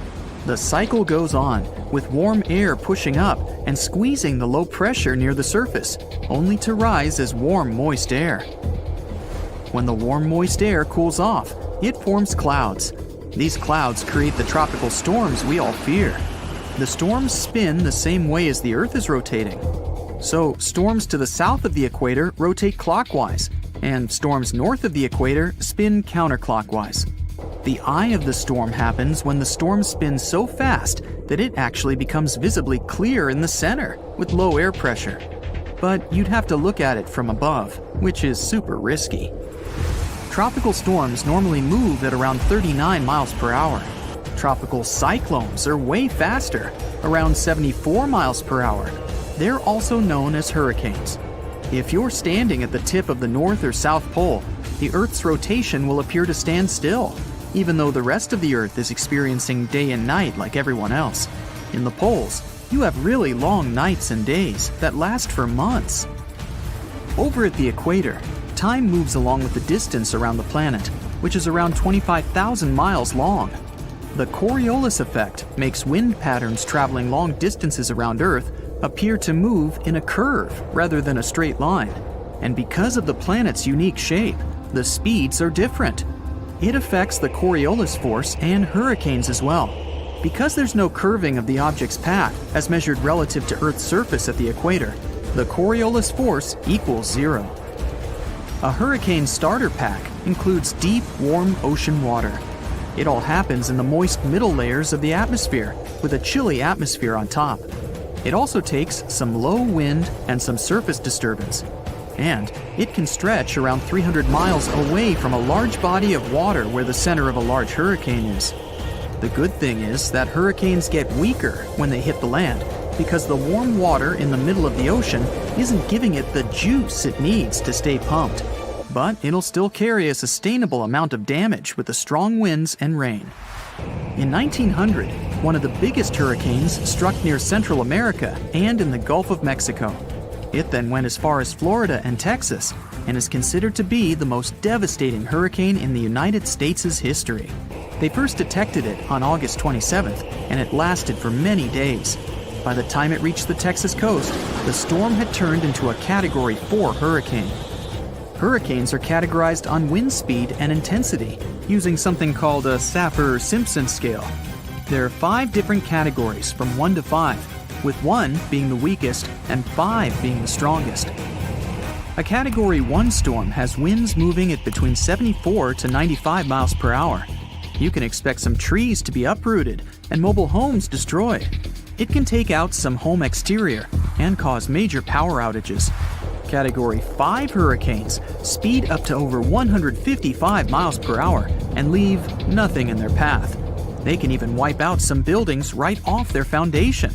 And because the winds are faster, there is more damage around its radius. Another thing to expect is lots and lots of flooding. The people of Galveston had less than 4 days to prepare for the arriving storm that even stretched out to Oklahoma and Kansas with 20-foot flash floods. The Great Hurricane then made its way to the Great Plains and turned towards the Great Lakes, New England, and reached southeastern Canada. The storm was so bad that more than 3,600 homes were damaged, even though they were sturdy enough to withstand the storm. Given the population numbers back then, it was equivalent to hundreds of thousands of houses destroyed, if not millions. The total property damage was around $30 million then, which would be a lot more now because of inflation. After the devastating storm, the people of Galveston built a 3.5-mile seawall and raised the whole city level by as much as 16 feet. Eventually, they raised the seawalls to 10 miles, just in case. If a storm like the one in Galveston struck in modern times, there wouldn't be enough places for everyone to hide. The population has increased significantly all over the areas where the storm struck back in 1900. So, imagine yourself sitting in your car and getting the breaking news. It says a storm has just hit the Gulf of Mexico and east of it near Cuba. No biggie, since you're all the way in Texas. So you drive back home. There's plenty of people at gas stations and in supermarkets. The news now states that the storm will likely gain momentum and strike right where you live. Okay, now it's time to panic. You want to get some stuff to prepare for the incoming storm, but all the shelves are empty by now. Everyone is pushing and shoving like at a rock concert. You grab whatever you can find and make your way back to your car. You're lucky enough to purchase some extra gallons of gasoline, just in case. You drive from supermarket to try and get some stuff, but you're out of luck. Finally, you find a place that still has some essentials. You start stocking up your shopping cart when the local news urges everyone to evacuate. You only have a matter of hours to leave. But you left your dog at home! You rush against the traffic to get there. Your entire neighborhood is completely empty. You fetch your precious pooch and grab some important things before leaving. There's just a little time left, and you can already start to feel the winds picking up and the ocean nearby. The news tells you the hurricane has already struck Florida. You get in the car, but it won't start. Since you were driving so fast, you didn't realize that you emptied your gas. Good thing you got those extra gas cans on the way. With half a tank, you can get out of your city and into a safe place where everyone is going. The winds are getting stronger. There's no way you're going to outrun this storm. There's no one in sight since they all left early. It starts raining heavily. You can see some trees swaying like crazy. Finally, you find something that looks like a large shelter. You reach it to find out that it's just an abandoned mall. And then, the worst happens. You realize you've been going in the wrong direction all this time. You get out of the car for a bit to stretch out and see which road to take. The winds are so strong that you go back to the car only to find out that your dog ran off. You can't find her anywhere. You drive around and call out her name, but she doesn't respond. You see her standing behind some bushes barking. You run down to her and discover that she has found a cool underground abandoned shelter. The winds have now reached a dangerous point where you can't drive anymore. You gather your stuff and head down. It's complete with everything and even has a bed. You can hear the winds and rain above you, but you're snuggled up with your dog. The next day, you get up and see that your car has been tossed over to another road, and there's not a single tree in sight. But hey, you can at least be happy you survived one of the strongest storms in the world. They say this place is swarming with money. It's been stored there for centuries, but no one managed to take it away from this island. Treasure hunters have been bewitched with this place since 1795. Many people have tried their luck looking for the treasure that could be hidden there by the Spanish pirates or even by the Knights Templar. But today, it's impossible to get there, as it's a private place, so all you can do is book an ocean tour around this island. Otherwise, you can take a peek at it in a TV reality show starring the Legina brothers, Rick and Marty, who are a team of enthusiasts looking for the treasures of Oak Island in Nova Scotia, Canada. Yeah, seems like there's no place where TV producers can't get to. One of the most famous discoveries out there was the so-called Money Pit. Despite the promising name, it wasn't full of money. Now we have to jump to 200 years ago. The Money Pit was first found by a 16-year-old kid in 1795. One day, Daniel McGinnis went fishing at Oak Island. He saw a tree there. Unsurprisingly, it was an oak, and it had weird markings. They didn't seem to be natural, so Daniel decided to check the area. He then saw a sunken patch of ground and started digging immediately. His two friends helped him out, but instead of treasures, the guys only found logs placed underground at regular intervals. It looked like a place where someone could hide money or jewels, but nothing precious was found. However, there was something curious down that pit. Someone found a granite stone there, and it had an engraved inscription on it. There were many attempts to decode it, but most of them ended up in failure. There's one translation though, and it says, 40 feet below, 2 million pounds are buried. Yeah, McGinnis and his friends should have dug harder. The next fun thing about the money pit is the coconut fiber found down there. They say that large amounts of this fiber were found at a depth of 60 feet. It may not surprise you, but I have to remind you of one thing. Oak Island is in Nova Scotia, Canada. Coconut trees do not grow there. The nearest one is about 1,500 miles from Nova Scotia, which makes it obvious that someone brought this fiber purposefully. Researchers came up with an idea that coconut fiber could have been used to make ropes and lower all the treasures down the pit.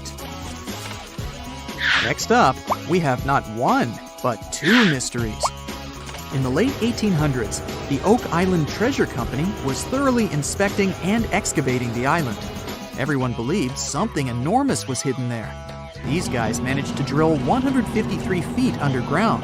That's like 15 stop signs stacked one on top of the other. You might have guessed that they didn't find pounds of gold and diamonds, but they found a manuscript. There's a theory claiming that it's one of Shakespeare's lost manuscripts. Some scientists believe that it was hidden there by the writer and scientist Francis Bacon, the true author of Shakespeare's works. Yeah, rumor has it was Francis and not William who wrote all the plays and sonnets. But there's no proof it was really so. The Money Pit may be the most popular shaft on Oak Island, but it's not the only one, and it's not the first. Before the Money Pit discovery, treasure hunters were drilling at Smith's Cove. While damming there, they found a wooden piece. It was a U-shaped formation that had Roman numerals. After a more thorough inspection, the specialists realized it was supposedly dated to 1769. The Money Pit was discovered 26 years later. This fact created many speculations that this structure might have been part of the real shaft with treasures everyone was looking for. Now, look at this Templar coin. It wasn't the first discovery on the island, but it was crucial in some way. Even if it may not sound like a big deal today, in medieval times, those coins would amass an insane amount of wealth. They were typically stored in European fortresses. For the treasure hunters, this coin was a sure sign there was more to be found on the island. The logic is simple. If there's one coin of that kind, there must be something else. And they were right. It wasn't the only Templar discovery. On the southwest shore of the island, a crossbow bolt was found. Experts say it dates back to the 13th century. But, once again, that wasn't something the treasure hunters were after. Some more coins were found on the island. Rick and Marty Legina retrieved this precious piece from a swamp. The coin is made of copper, and this time, it originated from Spain. When it was found, the Legina brothers could only see the number 8 engraved on it.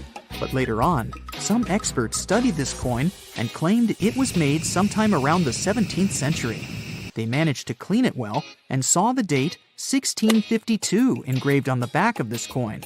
There's a theory stating that Spanish explorers found some treasure, but hid it instead of taking it to the king. So maybe this coin just dropped out of the chest full of coins and jewels and is part of the treasure everyone was after. Or someone could have accidentally lost it while looking for the treasure. Who knows? One more famous treasure hunter is Gary Drayton. Gary and his team, together with Rick Legina, came across 2 coins while metal detecting the island. Those were 17th century King Charles II Britannia coins. One of them had a very clear inscription on it, stating that the coin was minted back in 1771. Another swamp treasure of possibly Spanish origin is also here. This time, it's a silver ring. A specialist studied it closely and reported that it had been repaired twice. The ring was once made bigger, and it was also made smaller once. It's decorated with a floral design, which was popular in Europe in the 1730s. Among all the other curious things, Rick and Marty Legina found a silver button at Isaac Point. The button's pretty old. It supposedly dates back to the middle of the 18th century, and the notorious Money Pit was discovered later. This is why it wasn't a big deal of a find. It could simply belong to some farmer peacefully raising livestock on the island. There's no official record of any chest full of gems and coins found on Oak Island. but enthusiasts did find some jewels there. First off, the team found a brooch with a magnificent red gem. They mistakenly thought it was a ruby, but a professional gemologist stated it was a garnet. The piece was made of silver, and it's pretty old. Experts believe it was made around the 15 or 1600s. Another brooch they found didn't have any gems on it, but it had an intricate design. It's a brooch with a leaf design and an ornate rope. There are 13 branches of the leaf, which instantly created more mystery to the whole treasure hunting. First off, there's a carving with a 13-branched tree on a rock on the north shore of this island. What's more, many people believe that the number 13 is important to the Knights Templar. The enthusiasts also found a brooch not far away from the place where Daniel McGinnis, the guy who found the money pit, lived. The brooch was shown to a professional gemologist, Charles Luton Brain. He had to break it to the team that there were no gems adorning this piece of jewelry. In fact, the stone that seemed to be a gem was just a piece of glass. It was processed using a special technique though, so it was leaded glass. The enthusiasts decided to study the brooch even more and found out that part of the brooch was made of gold. The specialists claim that the brooch dates back to the 14th century. Was it the treasure everyone was looking for? Puna grasslands, Peru. A bare desert, rocky land, and one big nothing. Oh no, wait, there's Ureta. Ureta is a flowering plant that looks so unique, you might actually think it's photoshopped. That's how different it is from the rest of the desert. At first sight, it looks like some rocks covered in moss. But we're talking about a 3,000-year-old plant found in the freezing Puna grasslands of the Andes. This plant grows in packs, and they're so dense you could stand on top of a Ureta shrub, and it'd take your weight without problems. Spotted Lake, Canada.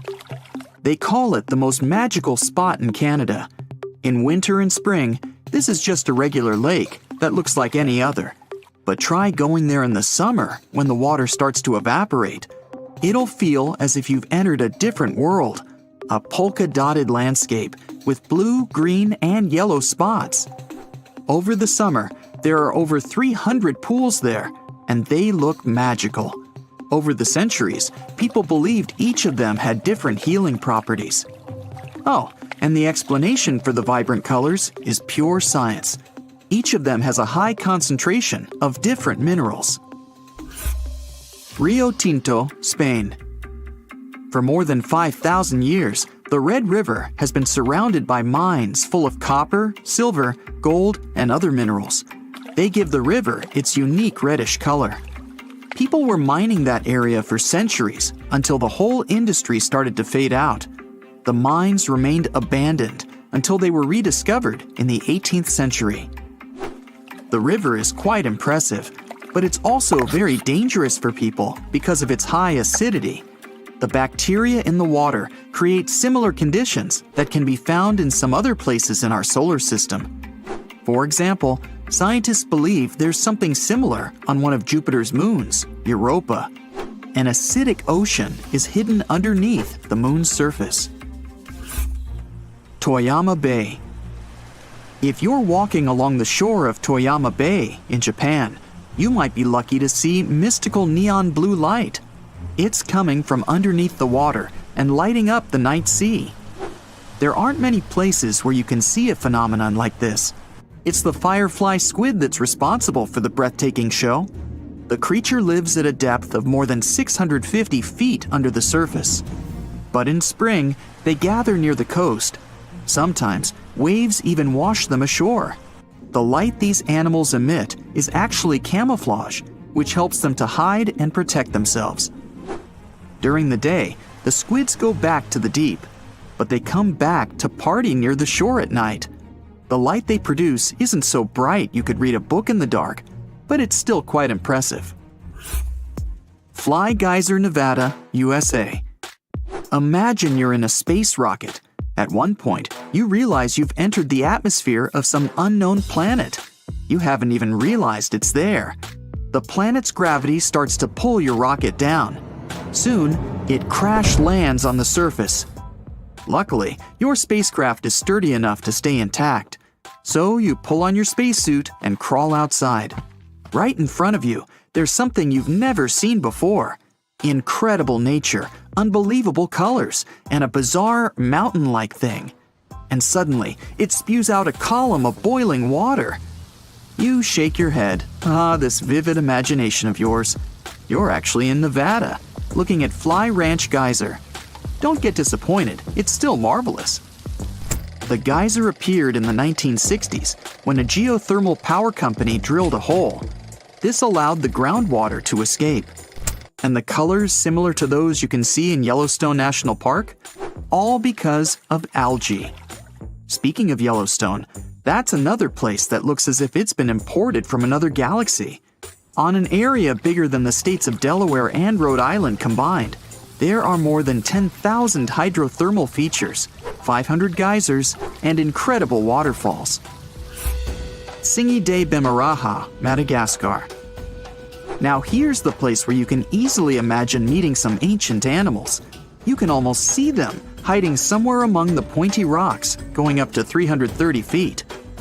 Half of this national park is covered in forest, and the other half is rocky, formed by the erosion of water. The place is home to many animals, like chameleons, iguanas, frogs, and lots of different lemur species. Vatnajökull Glacier, Iceland. On your quest for the extraterrestrial wonders of our planet, don't forget to drop by Iceland. There, you'll find the biggest glacier in all of Europe. In some places, the ice can be more than 3,000 feet thick. Vatnajökull has 30 outlet glaciers ready to be explored. Those are channels of ice that once flew out of an ice cap, but remained stuck within the borders of the valley. As for famous Icelandic ice caves, they're formed when meltwater runs through a glacier, trying to get to the surface. This usually happens in the summer, when temperatures are higher and the water flow is more turbulent. When the temperatures go down, the water freezes. That's how the caves are shaped. Staffa, Scotland, UK. Staffa is an uninhabited island that looks like a place from a different planet. Once you see it, you can't shake off the feeling it hides plenty of secrets. In reality, though, it's a calm spot, almost completely taken over by seabirds and seals. Even so, no one can argue that the incredible rock columns give this place a unique and mysterious look. It's always encouraged local people to spread legends about the unusual cave. The columns themselves formed millions of years ago, mostly because of volcanic eruptions. Glowworm caves in New Zealand. Imagine finding an entrance to a magical cave. You row your boat, eager to sneak a peek inside, and get rewarded with one of the most beautiful views ever. You see a closed cave that looks as if it's under a magnificent starry sky. You don't need to travel all the way around the Milky Way to find something like that. Glowworm caves in New Zealand are there for you. The caves started forming millions of years ago, and now they have an impressive collection of stalagmites and stalactites. But what makes them really special is glowworms. The caves are home to thousands and thousands of luminescent larvae. Worms need to attract insects and potential partners. To do that, they use their tails that glow in the dark. There are lots of caves like this in the area, and people have been exploring them for over 100 years. Wulingyang Scenic Area, Zhangjiajie, China. This amazing place has breathtaking sceneries and more than 3,000 sandstone pillars. They look as if nature decided to make its own version of skyscrapers. Some of them are half as tall as the Empire State Building. Usually, you can't even figure out where the pillars start. All you see when you try to make out what's there at the bottom is endless mist. 2 natural stone bridges seem to be floating among the pillars, lost in the clouds. The Eye of the Sahara. That's a mystery that's remained hidden for millennia. This geologic formation is difficult to spot when you're standing on the ground. That's why it wasn't discovered until people started to explore space. For some time, scientists thought it was an impact crater created by some space object hitting Earth's surface. But after doing the research, they found out the origin of the eye was entirely Earth-based. These days, geologists believe the eye's formation started over 100 million years ago, when plate tectonics were pulling apart the supercontinent Pangaea. Molten rock, which was rising toward the surface, created a massive dome made up of different layers. Later on, volcanic activity and erosion finished the eye's look. Baikal Lake, Russia. The deepest, the oldest, and one of the biggest freshwater lakes in the world is bound to have some secrets of its own. The lake is frozen from early January to May. In the summer, the water is so clear you can see up to 130 feet down. That's because melted ice from the Siberian mountains is incredibly pure. There are also no mineral salts in Baikal. Salar de Uyuni, Bolivia. It's one of the most extreme places in South America. The world's biggest salt flat stretches for over 4,000 square miles. It appeared when prehistoric lakes evaporated thousands of years ago. A thick, salty crust extends beyond the horizon. At one point, you're not even sure where the land ends and the sky begins. The Atacama Desert, Chile. The world's driest desert is all about rocky landscapes, salt lakes, dunes, and extreme temperatures. In some parts of the desert, there's been no rain for almost 500 years. With no water or nutrients from the ground, there are no plants. That's one of the reasons why you might feel as if you're on another planet, like Mars. But wait for the night to fall. An infinite sky full of stars looks like a window to the universe and its mysteries. Welcome to the spectacular tale of the John Lawson House in New Hamburg, just 80 miles north of New York City. This 150-year-old home is known for its creepy mannequins that used to magically change outfits and poses on the front porch. Some say these mannequins were haunted by spirits from tragic events that happened nearby in the 19th century. Back in the day, the Lawson family built this historic home in a bustling riverport village. Tragedy struck when a train accident and a destructive fire occurred near the house in the 1870s, causing chaos and taking many lives. The mysterious mannequins appeared without explanation, dressed in old-timey clothes and accessories. The homeowner was unknown when that creepy stuff was first noticed. Sometimes, mannequins would hold something in their hands, like books. Also, it seemed like those spine-chilling figures didn't fancy bad weather. They would vanish during storms and even face the site of the lethal train accident. But suddenly, in 2016, the mannequins vanished without a trace, leaving behind a mystery that still haunts the John Lawson house to this day. Will they ever return? Only time will tell. Venice, the one in Italy, not a neighborhood in California, may be considered the city of love and all, but Poveglia Island has a fishy reputation.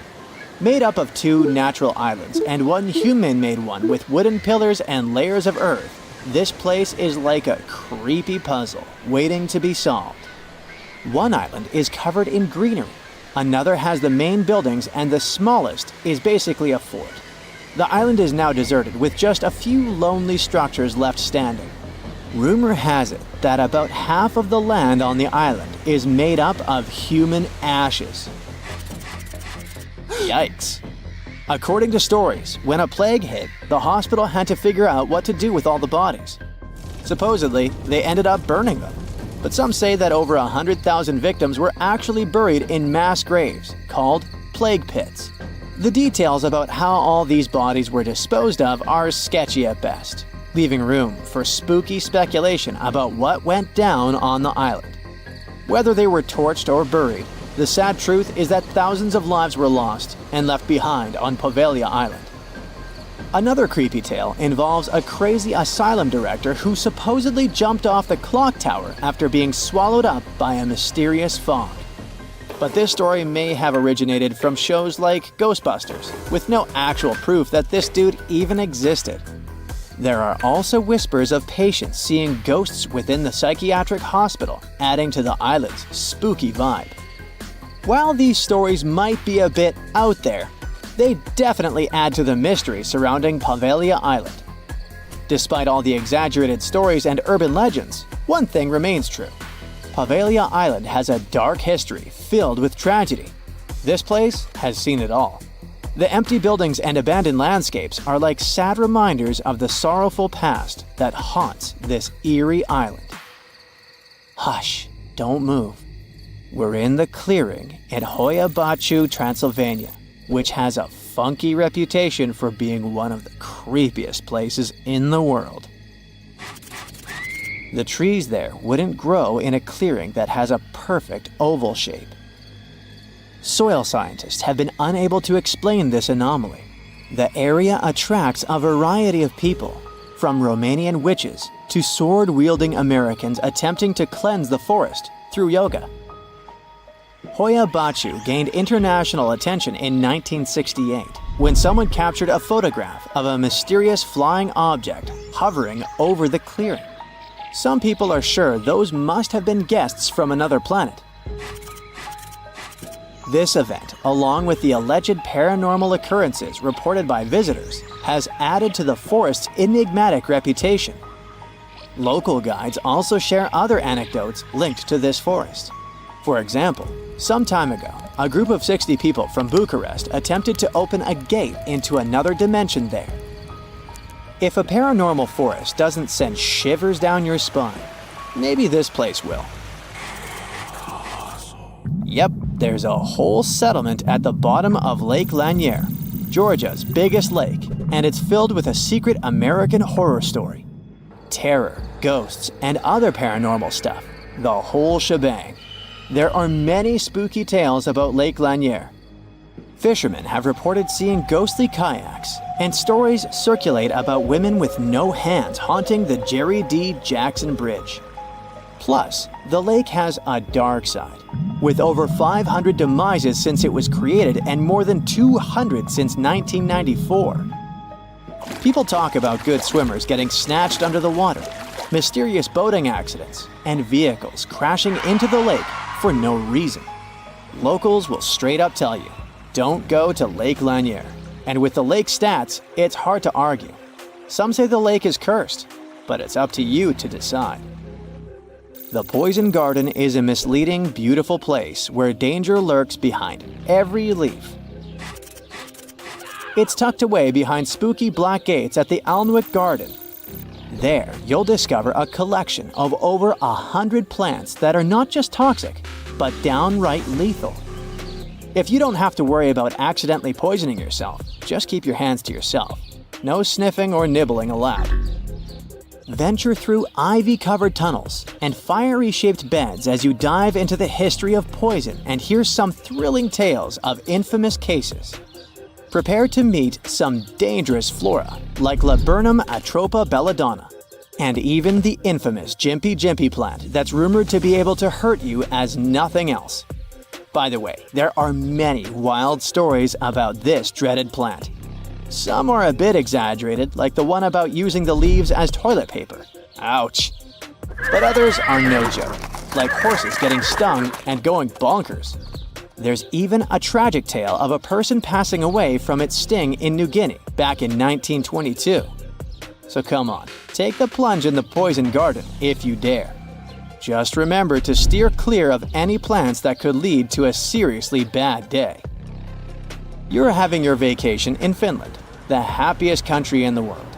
You rent a car and drive to see the lakes. What could go wrong? Suddenly, you come face to face with over 1,000 eerily still figures. These guys are dressed to impress in colorful outfits, but there's something off about them. Their heads are featureless, their bodies wooden, and they all seem to be staring in the same direction. It's like they were playing a giant game of freeze tag, but nobody remembered to yell, "Tag, you're it." These silent sentinels are known as the Silent People, and they've been scaring people since 1988. They're the brainchild of dancer and choreographer Reijo Kila. Originally hanging out in Lasila near Helsinki, they've traveled around a bit before settling in their current spot on the side of the road. Why did they move? Maybe they were tired of big city traffic and wanted a quieter place to chill. No one really knows what these peat-headed, straw-haired guys are all about. Some folks find them creepy, like they're watching your every move. Others think they're kinda sad, like a group of friends waiting for a bus that never comes. But hey, that's art for you. Open to interpretation and open to jokes about scarecrows having better fashion sense than most humans. Bonus here, there's a cafe with traditional Finnish crepes, so you may get scared there, but not hungry. In Australia's far north, there's a spooky granite mountain known as the Bermuda Triangle. Black Mountain, also known as Kalkajaka by the indigenous owners, has been the backdrop for some seriously strange disappearances dating back to 1800s. It's pretty close to Cooktown, so it has some legendary tales attached to it. They say Black Mountain was once a fierce battlefield for opposing ancestral clans.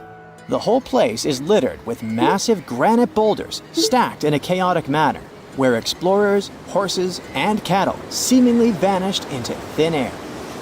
For many years, people were scared by the bad reputation of this place until recent research shed some light on the dark mystery of Black Mountain, leaving no room for further speculation. Turns out, the reason for the disappearances may not be as supernatural as we thought. Lack of swimming skills, crocodiles, or just some good old-fashioned tomfoolery could have been the real culprits. It's the middle of the night. Suddenly, you see a snowy owl outside your window. It has a letter for you. Has your Hogwarts acceptance letter finally arrived? Well, not really. You open it and start reading. Dear reader, we are pleased to inform you that you have been selected by the Hogwarts School of Witchcraft and Wizardry as the greatest Potterhead there is. To show our gratitude for your dedication, we've decided to share 8 Wizarding World secrets with you. And don't worry, we won't obviate any of them later. Professor McGonagall was a Quidditch pro too. Harry's broom riding and Quidditch skills are recognized early on during his time as a Hogwarts student, when he retrieves Neville's Remembrall from Malfoy. Despite going against Madame Hooch's instructions in doing that, his rebellious yet heroic act helps Professor McGonagall spot his talent. The thing is, she is able to do so because she herself has some skills of her own. Chris Columbus, the director of the first 2 movies, placed an Easter egg about it in the movie that was very easy to miss. When Harry starts feeling anxious and starts doubting his skills, Hermione reminds her that he needn't worry because it's in her blood as she shows him his father's award in the Hogwarts trophy display. Now, if you take a closer look, you'll see McGonagall's smaller plaque to the right of James Potter's. Newt Scamander visited Hogwarts when Harry was a student there. Back in 2016, Fantastic Beasts and Where to Find Them introduced us to one of the nicest and loveliest wizards, Newt Scamander. But did you know that this was not really his first appearance in the Wizarding World movies? In the 3rd movie, Fred and George Weasley gift Harry with one magical GPS, aka the Marauder's Map, that shows where every witch and wizard within Hogwarts limits is located. As they show him how to use the map, Newt Scamander's name can actually be seen walking the halls of the school. If you take a closer look at the map, you can see his name in the center right area. That means he was at Hogwarts when the Prisoner of Azkaban events were taking place. Another Marauder's Map Easter egg for you. The map is actually misspelled in the movie. We see the cover of the map for the first time when Fred and George hand it to Harry. And the nicknames of all its creators are written on it: Moony, Wormtail, Padfoot, and Prongs. But careful viewers might have caught one big mistake there. The name Moony in the book is spelled like this, whereas in the movie there is an extra E here. However, apparently that's done by the filmmakers on purpose. They wanted to pay a tribute to the movie's visual effects supervisor, Carl Mooney, as well as have some fun. It wouldn't be so wrong to say that all Potterheads have at least once fantasized about how awesome it would be flying on Buckbeak, like Harry did in Prisoner of Azkaban. One detail about the majestic hippogriff you might have missed in the movies is that right before meeting the students, Buckbeak actually relieves himself. Since no real hippogriffs were used during filming and Buckbeak was all CGI, this was obviously a choice made by the creative team. It's safe to assume they did it to make the mythological creature seem more realistic, but that doesn't change the fact that it's hilarious. Dial this number and maybe you can access the Ministry of Magic too. Mr. Weasley has always been fascinated by the creativity of Muggles. As Harry navigates him through the normal side of London in Harry Potter and the Order of the Phoenix, he marvels at all the different inventions, such as bicycles and public transport. But when it's time to head to the magical side, it's Mr. Weasley who guides Harry this time. Once they're in one particular red telephone booth, Mr. Weasley puts some money and dials 62442. And it turns out, this is how visitors enter the Ministry of Magic, and these numbers are not chosen randomly. They actually spell out the word magic on a telephone's number pad. With Fantastic Beasts, we were introduced to new, fascinating, and adorable Wizarding World creatures. And one thing's for sure, Newt Scamander treats each and every one of them with love and respect. Unlike the dragon handlers in Harry Potter and the Goblet of Fire. However, the director Mike Newell left a little message to assure the fans that all the magical creatures were actually treated right. If you wait until the end of the credits, you'll see it. No dragons were harmed in the making of this movie. There are plenty of number 7 references throughout the movies. In the series, it's established that the number 7 is a magical number that holds great power. And one of the biggest uses of it is Voldemort's 7 Horcruxes.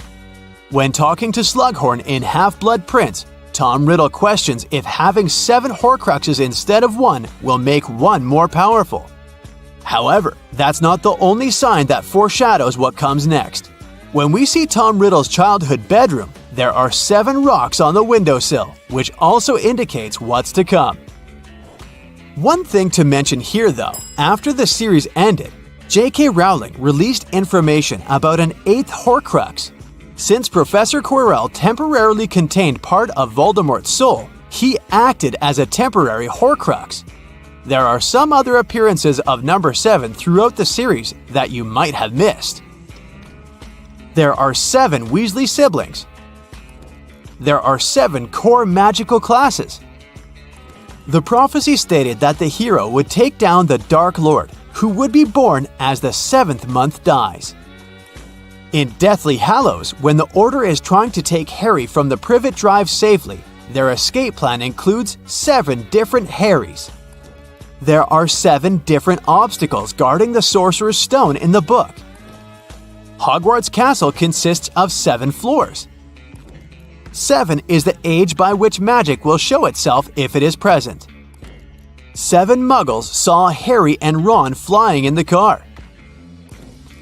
The Basilisk attacked 7 entities, including Harry during the events of Chamber of Secrets. In Goblet of Fire, there are 7 keyholes on Professor Moody's trunk.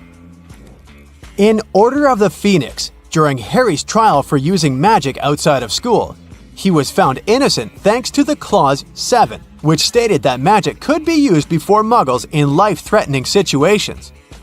How many of them were you able to spot before?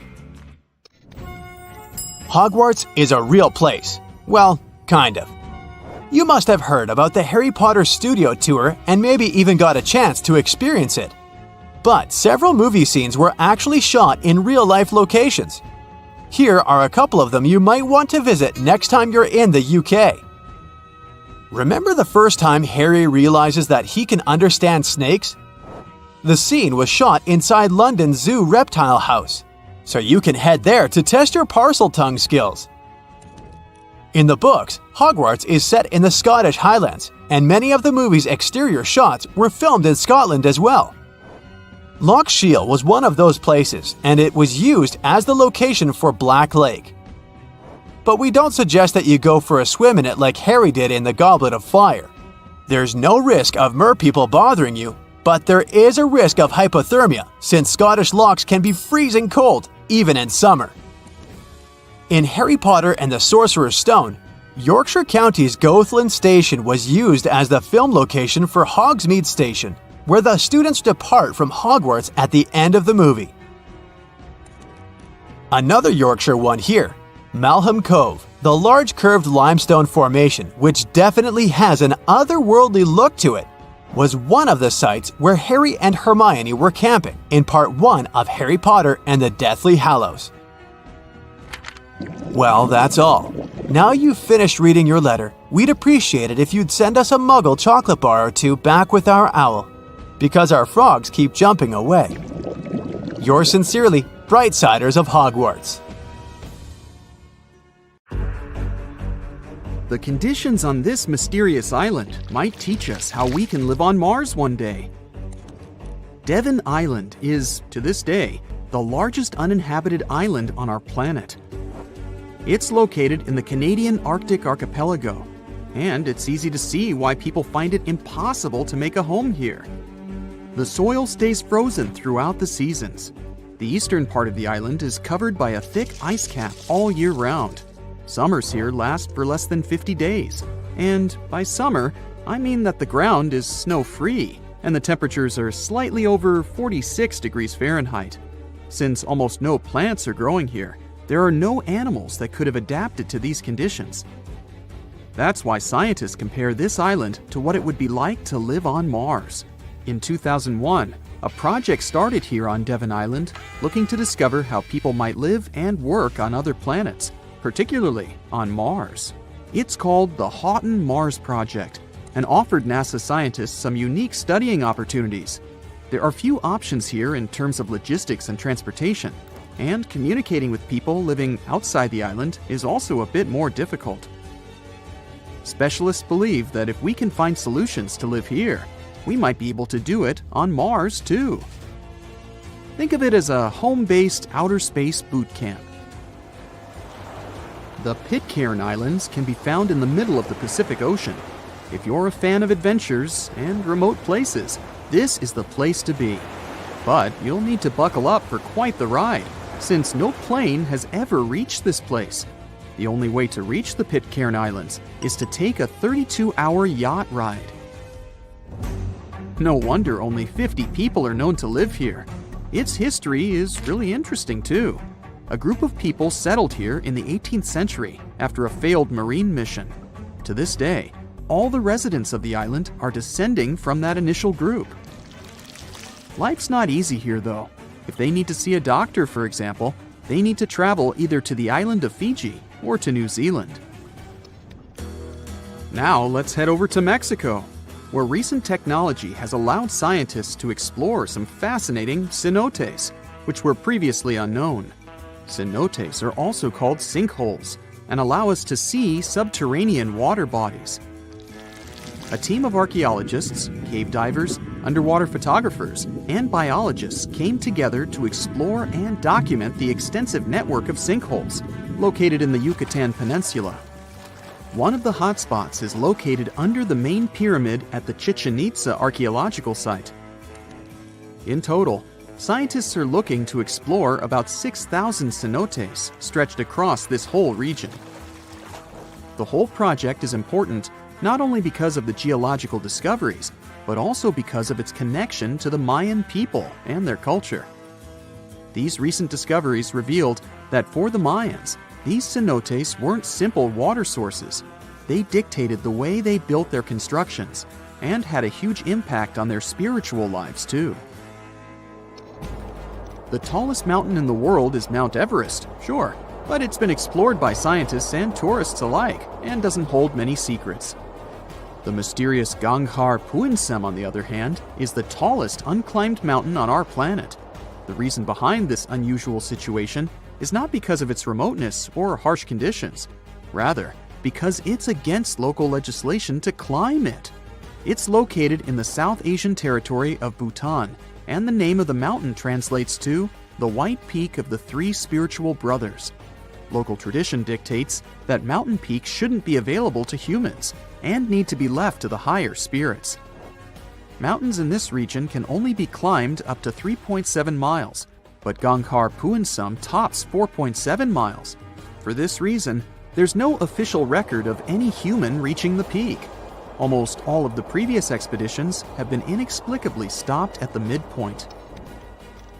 The next unusual spot should be on any travel enthusiast's bucket list, the island of Madagascar. For starters, it's estimated that about 90% of the species of plants and animals that are found here can't be seen anywhere in the world. But there's one small portion of the island that has baffled both tourists and scientists, the stone forest.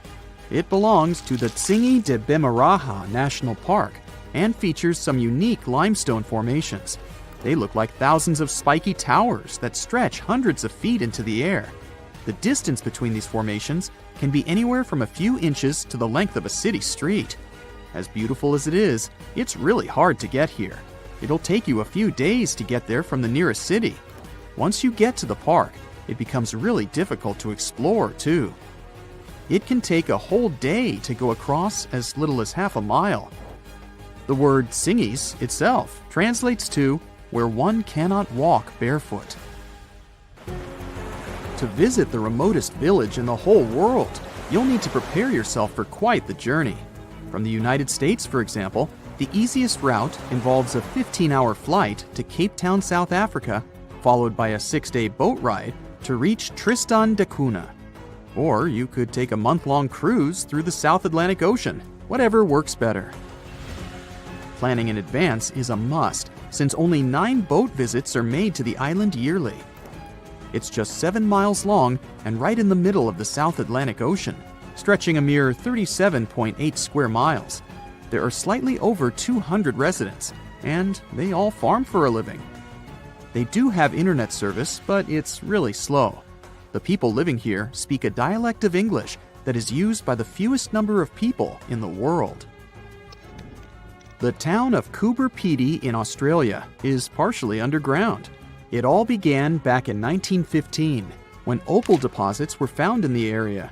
To this day, the town is still the biggest opal mine in the world. People living here figured out that it would be more comfortable for them to stick to the underground, as temperatures above ground can reach 125 degrees Fahrenheit. So, the establishment now has underground stores and galleries. Coober Pedy is also home to the world's first 4-star underground hotel.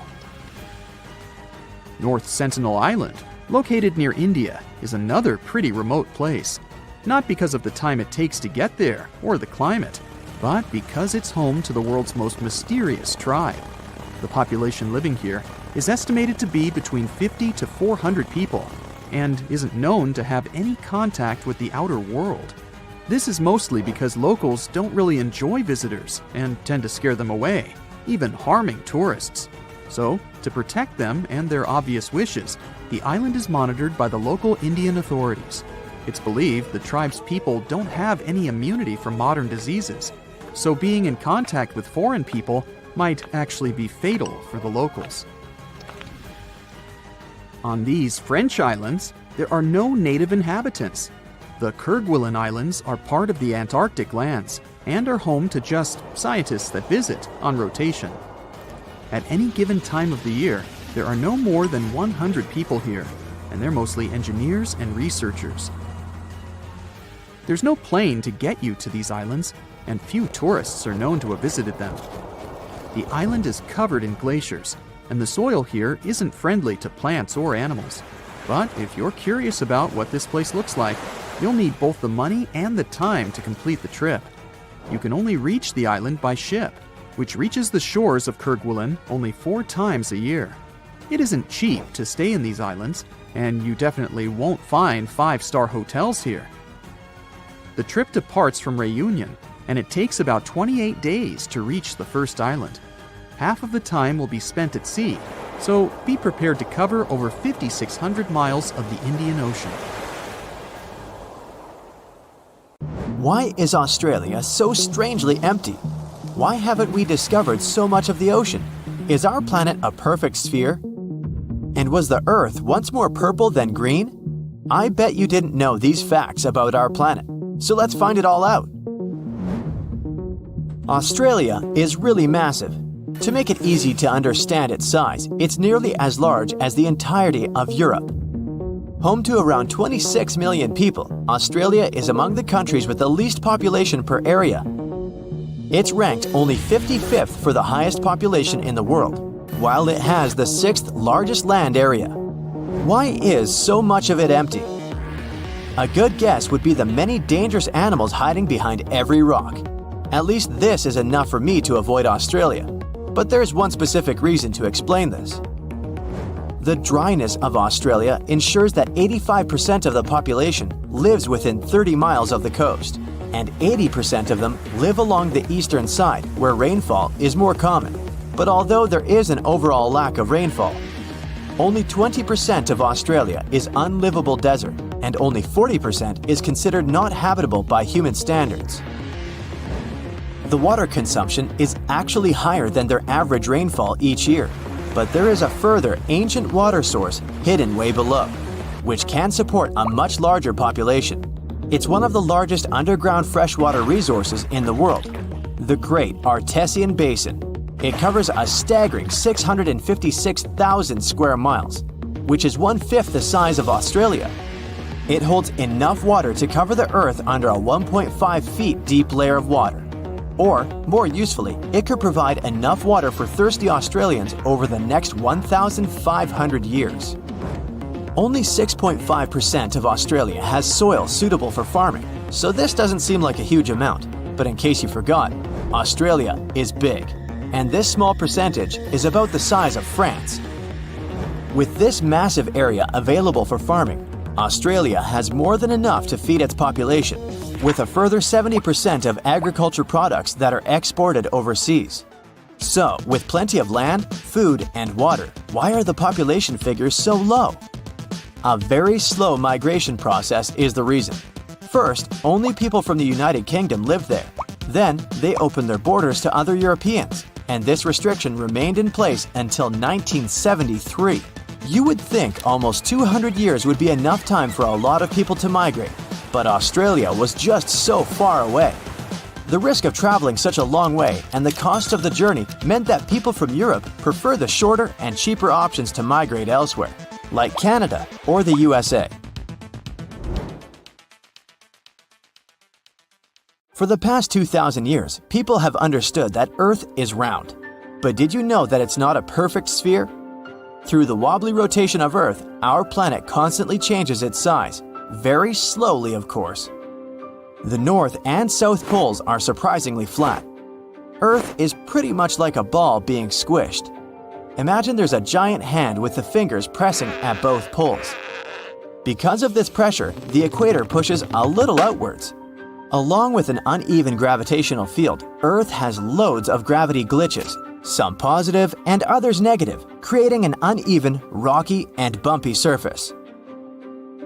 Some places on Earth have more gravity than others. If you weighed yourself along the equator, you would weigh 0.5% less than at the poles. Not a whole lot, and definitely not worth the trip to change your weight.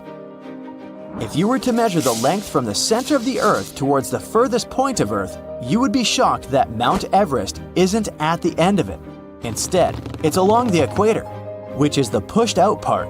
Ecuador's mountain Chimborazo would actually be the tallest point on Earth, as it's the furthest from the center. We still have around 80% of the ocean to map, which is crazy considering how much of the solar system we've explored in comparison. But we're still aware of many of the unbelievable details about the ocean. It covers over 80% of the world's surface, where 94% of the Earth's wildlife lives. And from some of the life in it, up to 80% of the world's oxygen is produced mainly from plankton, algae, and bacteria. One of the most famous, already mapped places is the Mariana Trench. It's the deepest point on Earth, as low as almost 7 miles deep. That's a huge 5 times the length of the Grand Canyon and deeper than Mount Everest is tall. It's also home to one of the most ancient seabeds on Earth. casually laying low for about 180 million years. The pressure at the bottom is over 1,000 bars, but although this is 1,000 times more than normal pressure, life still flourishes here. Throughout the ocean, there is an estimated over 3 million shipwrecks lying in the murky depths. Countless artifacts sit there untouched, and there could be more than all the world's museums. The mid-ocean ridge is the longest in the world, reaching 40,000 miles. That's almost 10 times the size of the Andes, the longest mountain range on land. The sun is the reason behind the blue and aqua colors of the ocean. This color isn't from the reflection of the sky, though they are both blue for the same reason. The surface of our planet receives white light from the sun, and it absorbs the orange, red, and yellow light stronger. It doesn't absorb the blue light so much, so it returns to how we see it. Of course, this only occurs based on how pure the water is. If the water is full of mud or algae, they scatter the light and overpower the water's natural blueness. There are many factors that determine what color we see on our planet. Could you believe that the Earth was green before? Instead, it was purple.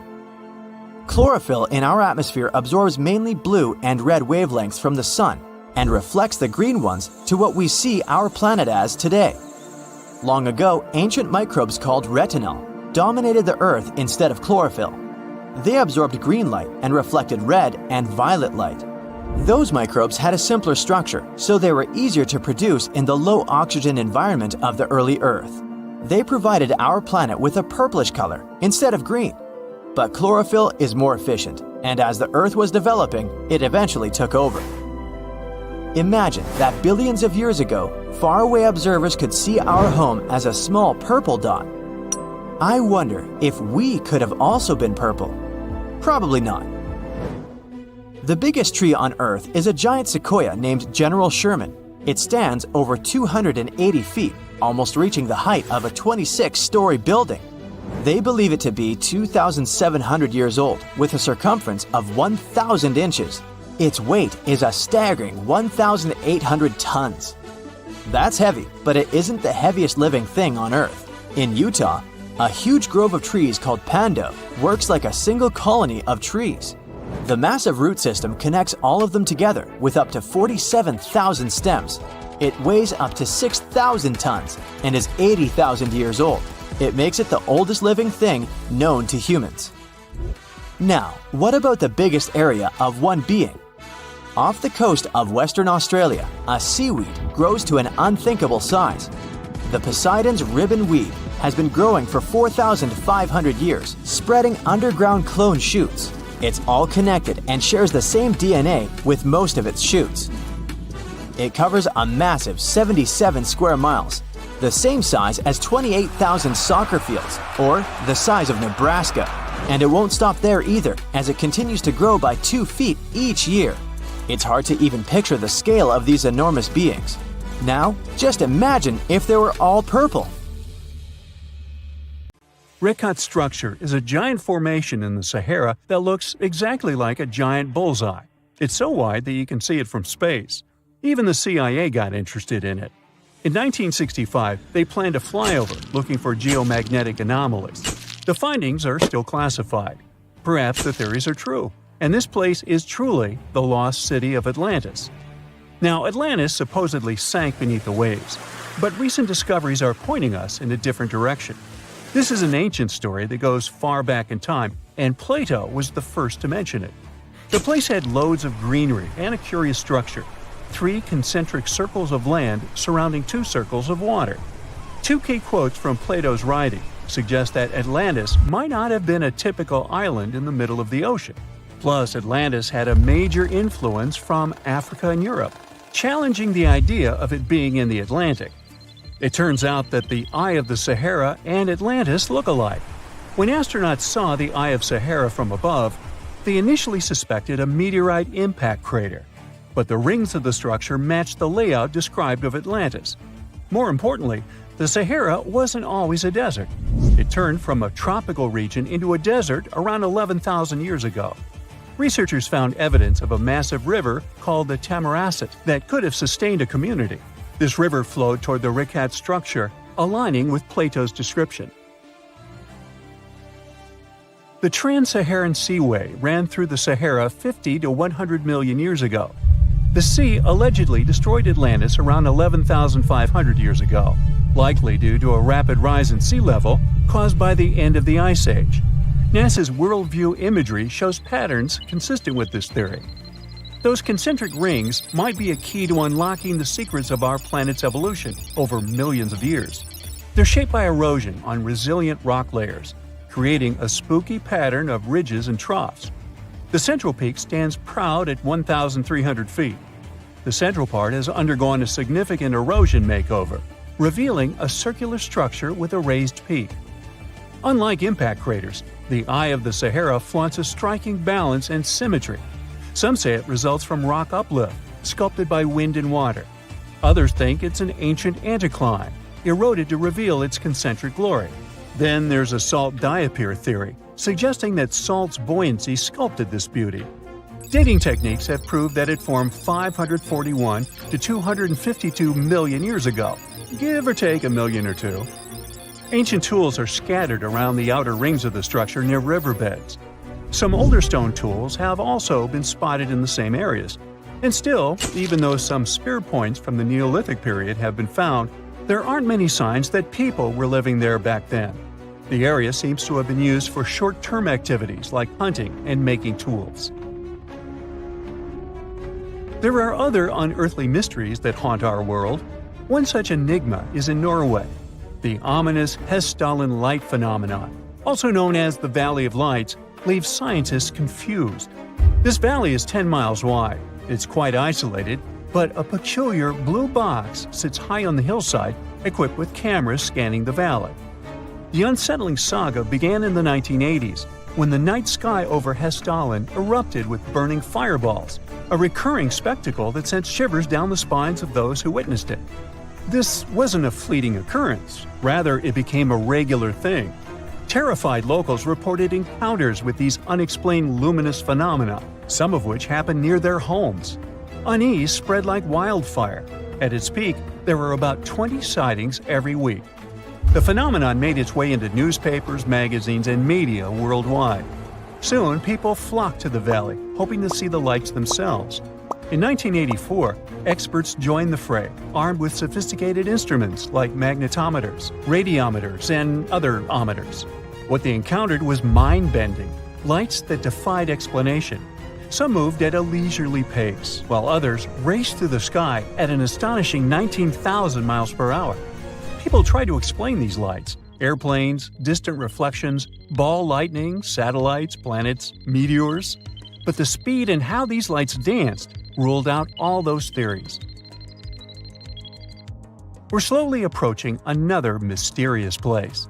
This is the greatest subglacial lake among Antarctica's 675 known lakes. It can easily hide unknown life forms. This lake is beneath the East Antarctic ice sheet. Dive about 2.5 miles under the ice, and there you'll see Lake Vostok, located at 1,600 feet below sea level. This lake is 155 miles long and 31 miles wide at its broadest point. With an average depth of 1,400 feet, it's also the world's sixth largest by volume. It's like an underwater city with lofty pillars and deep basins. The secret lake was discovered in 1993, yet it had been waiting to be found down there for over 2,000 years, collecting ancient secrets. In 2012, scientists drilled through the ice, creating the longest ice core ever. They pierced the ice all the way to the lake's surface. The year 2013 brought an unexpected twist when the tranquil waters erupted during the extraction of an ice core, mixing with drilling fluids. Then they got a pristine water sample in 2015. Some believe there might be previously unknown life forms down there, since it's a fossil water reserve that's been untouched for millions of years. That could be a lot like those speculated ice-covered oceans on moons like Europa and Enceladus. It all started with a theory in the 19th century, suggesting fresh water lurking under Antarctic ice sheets. Then, in 1955, seismic soundings hinted at a subglacial lake, and by the 90s, satellite data confirmed Lake Vostok's existence. Now, Lake Vostok isn't alone. In 2005, they found an island in the middle of the lake. Then 2 smaller lakes joined the party. They suspect that a secret network of subglacial rivers might link these lakes. Now, very far away from Antarctica, in Venezuela, Catatumbo lightning presents a sinister light show at the junction of the Catatumbo River and Lake Maracaibo. This unsettling lightning phenomenon happens at about 140 to 160 nights a year, going on for 10 hours a day, and can flash up to 280 times in a single hour. The frequency of this lightning show changes with the seasons and from year to year. There was a break between January to March in 2010, causing a bit of worry that it might vanish forever. As the sun sets, winds from the east start picking up speed. The strong wind is called a nocturnal low-level jet, like what you see in the Great Plains of North America. These winds bring moisture, mostly from the Caribbean and the lake itself. This humid air hits high mountain ridges, causing thunderstorms to form over the mountains. Thanks to the ongoing wind situation, more thunderstorms appear as the night goes on. This pattern repeats itself, and is why this area has the highest annual lightning rate globally. The next place scientists cannot explain is in China. That is the Longyu Caves. They have lofty slanted roofs and sturdy pillars. The spot remained hidden for centuries. These human-made caverns, built around 2,000 years ago, decided to reveal themselves only in the 90s. Local farmers drained some ponds and unveiled 5 massive caverns. Further digging exposed an additional 19 smaller caves. They range from 60 to 110 feet in width and 26 to 50 feet in height. Archaeologists found historical relics from the reign of Emperor Zhuan of Han, dating back to over 2,000 years ago. Now, how did these caves survive for more than 2 millennia without falling apart? No ancient records explain the way they were crafted either. The walls show chisel marks, hinting at some layer-by-layer chiseling action, but the exact construction process is still a head-scratcher. Now, the Mariana Trench is the deepest and probably the most enigmatic place on Earth, whatever that means. Bizarre creatures, such as deep-sea anglerfish, frilled and goblin sharks, barrel-eyed fish, hatchet fish, live in a crescent-shaped trench in the western Pacific. Just 3 people have ever descended down the Challenger Deep in the southern end of the Mariana Trench. There, at a depth of almost 11,000 feet, vents are bubbling up carbon dioxide and liquid sulfur. Mud volcanoes erupt under the pressure 1,000 times greater than at the surface. And so, it's no place I want to go. So bye! Get back in there. Alright, since you clicked, yeah, you're about to visit places no less mysterious and creepy than the Mariana Trench. Your first stop is Mexico, the Yucatan Peninsula to be precise. See those bottomless sinkholes filled with crystal clear water? It's fresh water that overlies salt water seeping from the sea. The sinkholes are called cenotes. The Mayans believed these natural wells were the gateways to the underworld. Thousands of cenotes, created by collapsed limestone bedrock, form one of the world's longest underwater cave systems. You can easily get lost in this tangled, mysterious network. Now it's time to visit the Caribbean. There, you'll get to a depth of almost 8,000 feet to see the Von Dam vent field. The hydrothermal vents fire out streams of muddy, scalding water with a temperature reaching 400 degrees Fahrenheit. That's almost enough to bake a pizza. These mounds are made of talc, a substance you can find in baby powder. The Von Dam vent field is an oasis for odd species. One of those is kind of a creepy shrimp without eyes. Instead, they're equipped with patches of light-sensitive cells on their backs. Now, you don't have to travel far away. The next enigma on your list is also in the Caribbean. Just off the coast of Belize, there is a giant sinkhole. It's also blue. Yep, that's the Great Blue Hole. The thing is about 1,000 feet across and more than 400 feet deep. Once, a long time ago, this hole was a cave until rising waters filled it, making it collapse in on itself. The deeper you descend into the Great Hole's crystalline waters, the darker it becomes. You see tons of stalactite-filled caves, but don't even try to enter them unless you want to get hopelessly lost. Once you reach a depth of 50 feet, you notice the water shimmer.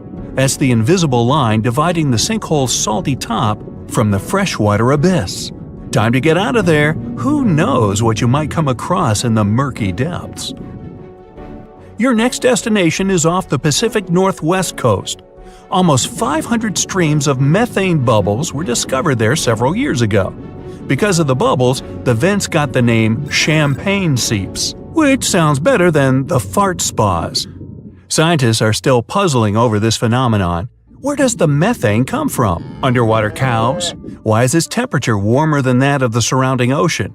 And most importantly, what would happen if you managed to light a match somewhere near a large bubble?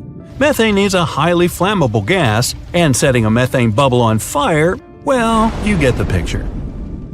And now you're off to Iceland. The plan is to dive into Silfra, a fissure filled with pure glacier water. This 206-foot deep crack is the only underwater place on the planet where you can touch 2 continents at once. The deeper you go, the darker it becomes. The rocky landscape looks otherworldly. Divers who dare to visit this incredible place risk having their gear frozen, getting hypothermia, or not surviving whatsoever. After all, the water temperature in Silfra Fissure is about 35 degrees Fahrenheit year-round. Your next destination is Scotland. Okay, cue the bagpipes. If you dive in the Gulf of Corryvreckan, a narrow strait between 2 islands, you'll see massive underwater rocks and deep holes. They create the 3rd largest permanent whirlpool on the planet, the Corryvreckan Maelstrom. The water moves through the strait at breakneck speed. It hits the underwater rocks, and the place looks like a pot with boiling water. The waves, created in the process, sometimes reach a height of 15 feet, and you can still hear the roaring whirlpool from 10 miles away. It's believed the Corryvreckan Maelstrom has swallowed dozens of sailors over the centuries. They were caught unaware by the ferocity of this natural phenomenon and pulled underwater in the blink of an eye. Okay, enough bagpipes. Your adventures are getting more and more extreme. You're heading for Antarctica. There, in the Southern Ocean, you'll find the Ross Sea Ice Shelf. Say that 5 times real fast. Later, not now. It's roughly the size of Spain, with the ocean underneath containing as much water as the North Sea. Once, scientists drilled all the way down through this enormous chunk of ice. Imagine their astonishment when they found life in those extreme conditions. The researchers came across dozens of mysterious species not known before. The most unnerving were upside-down swimming fish and overturned sea anemones hanging in the frigid waters. Hopefully, bizarre places with a notorious reputation don't frighten you. Well, too bad, because you're about to visit the Bermuda Triangle.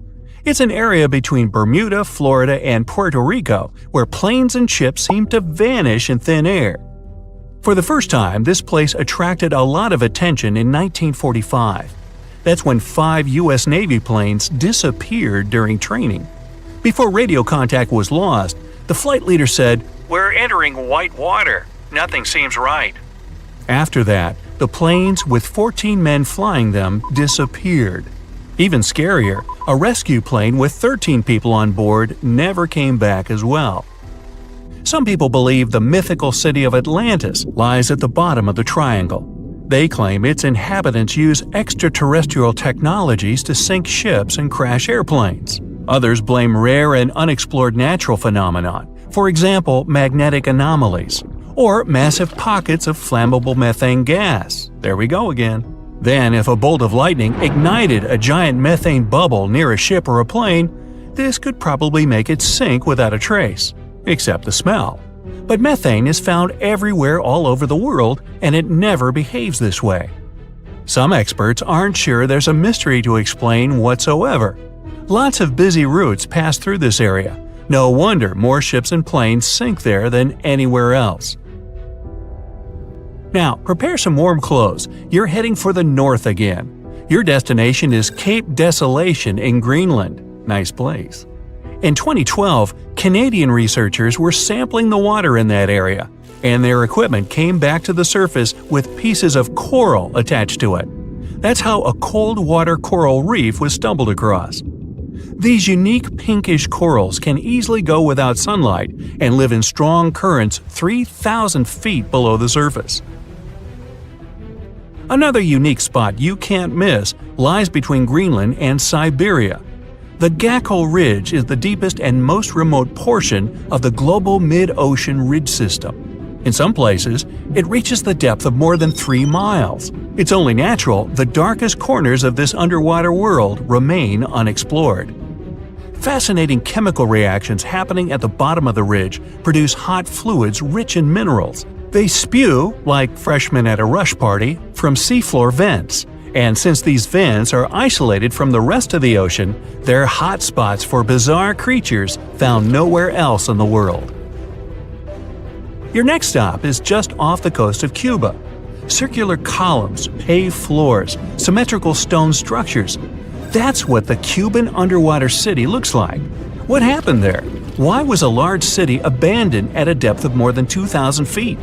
Lots of people believe those are the ruins of a long-forgotten civilization.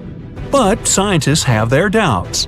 They claim the lost city is nothing but a natural phenomenon that appeared about 5 million years ago.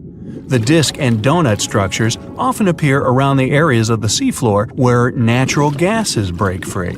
Again with the gases. When you come to visit the Sargasso Sea in the middle of the North Atlantic Ocean, you won't find its shores.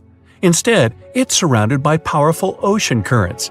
These are the same currents that turn the sea into a gigantic convention for dense brown seaweed. In the 19th century, a French ship was discovered in the Sargasso Sea. Its sails were set, but not a single crew member was on board. This mysterious disappearance made people believe the seaweed was carnivorous. The Sargasso Sea is indeed a weird place. It's always eerily calm and unnaturally warm, even though it's surrounded by the churning, freezing waters of the Atlantic Ocean. Could one of these bizarre places become a home to the largest marine predator ever, the megalodon? The giant shark's teeth, some larger than an adult man's hand, have been found pretty much all over the world. But since these creatures preferred warm, shallow waters, they lived along the coastlines of all continents except Antarctica. In other words, it'd be a waste of time to search for the giant predator in the depths of the Mariana Trench, in Greenland, or in Mexican cenotes. But then, could it choose the waters of the Caribbean to hide from the hustle and bustle of the modern world? Don't get your hopes up. There's been no proof the megalodon does exist these days. It wasn't a shy, elusive animal, and still, no one has seen this shark lurking around recently. Not even near the fart spas. As you take your first step off the plane, an eager crowd of emperor penguins surrounds you, pushing and shoving, all wanting your autograph. No, wait, it's worse. You're hit with a chill like you've never felt before. Even though you're equipped with over 20 pounds of gear, the icy wind still finds you. The blinding sunlight obscures your view, but it doesn't help you to warm up at all. Yep, this is your first day at the South Pole, and it wasn't easy to get here. You meet your coordinator, ready to begin your new life in the most remote place in the entire world. Grabbing your luggage from the plane, you look around at your companions. You all went through the same rigorous physical and psychological testing to prepare you for this uniquely challenging environment. The program had to make sure that you all had what it takes to handle months of isolation, freezing temperatures, and unfamiliar night cycles. The South Pole only has a single sunset and sunrise across an entire year. This isn't even mentioning the physical tests you had to pass. Researchers need a clean bill of health when they set off because there's usually only one doctor on the base. You hesitate at first, seeing nothing before you but an endless icy desert. But it isn't long before you notice a large building in the distance. This is the Amundsen Scott South Pole Station. After a long walk through the deep snow, you reach it. One step through the doors and you immediately stop shivering. It's so warm that everyone is walking around in t-shirts. You almost forget that you are in the coldest place on the planet. It surprises you to see how many people come to greet you. And they're not penguins. These researchers are stationed for the entire summer, studying things in the South Pole's extreme climates. you're officially welcome with an introductory slideshow in the conference room. The basic ground rules can help you in case things go, south.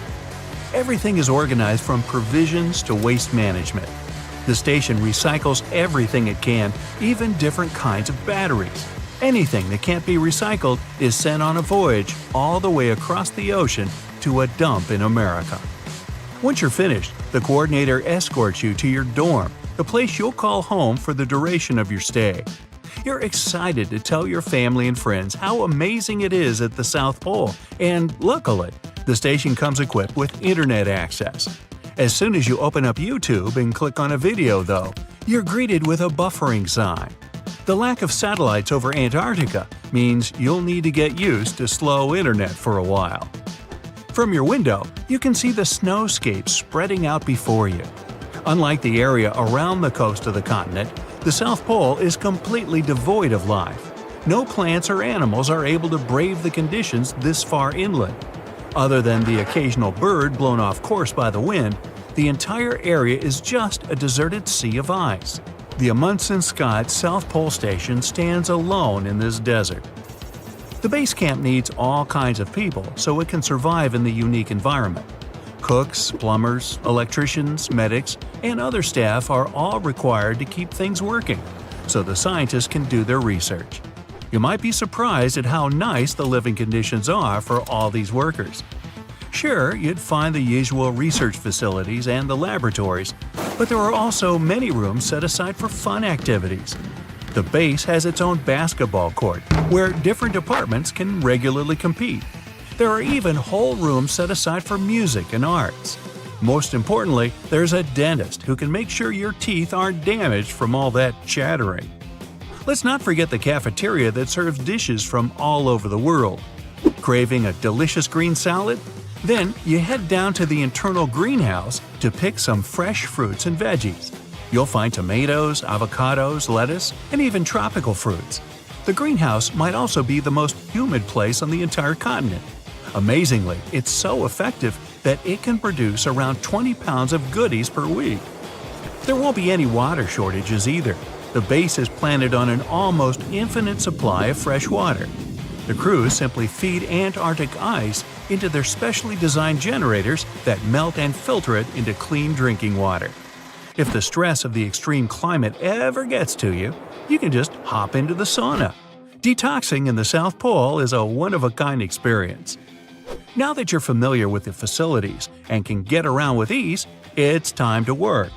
The base is mainly dedicated to astronomy because the crystal-clear Antarctic sky allows researchers to capture amazing images of space. Antarctica is perfect for these pictures because it's the driest place on Earth. There's almost no water vapor in the atmosphere. You're here for another reason, though. The station is also used to study volcanic activity. Scientists have discovered 91 volcanoes buried underneath the Antarctic ice sheet, and it's your job to collect samples from one of them. Back out into the frigid cold, your teeth begin to chatter again. Luckily, this is nowhere near as bad as the lowest temperature ever recorded here. The South Pole has been as cold as minus 120 degrees Fahrenheit. That's so cold that if you threw a glass of boiling water into the air, it would turn to ice before it hit the ground. It would be almost impossible to even leave the station at that temperature. The warmest the South Pole has ever been was 10 degrees Fahrenheit, and that was at the peak of summer. As you approach the digging site, you start to notice changes in the scenery. There are hilltops and steep ledges all around. As you got closer to the coast, you begin to see more animal life. You can even see a colony of penguins out in the distance. You scout the area around the site, perhaps expecting to see an enormous mountain spewing lava from its tip. In fact, there's nothing inside at all. That's because the volcano is right beneath your feet. It's part of the enormous landmass below the ice that the continent is famous for. Antarctica might just look like a giant field of ice, but there's actually a huge continent underneath. That means it has volcanoes, mountains, and valleys, like any other continent. Scientists have recently discovered that the Antarctic landmass has the lowest point on the planet, as well as huge mountain ranges.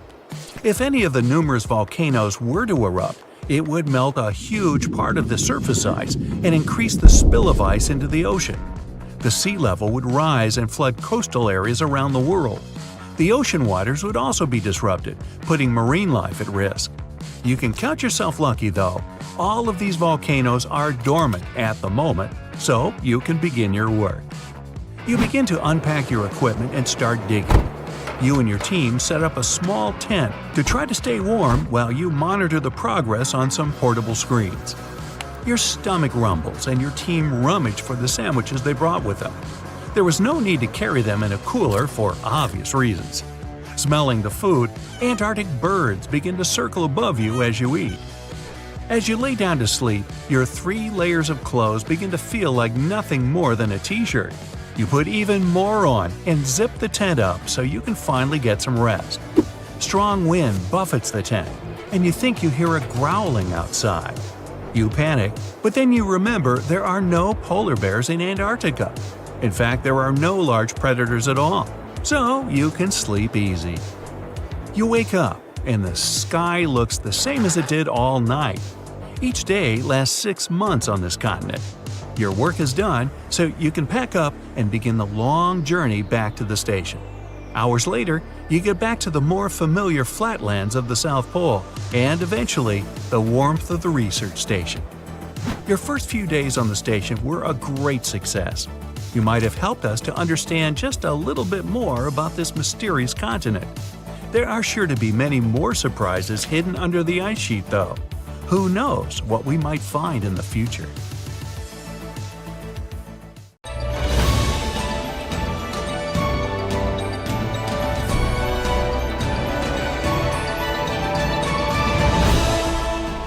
North Yungas Road in Bolivia is one of the most picturesque and most hazardous roads in the world.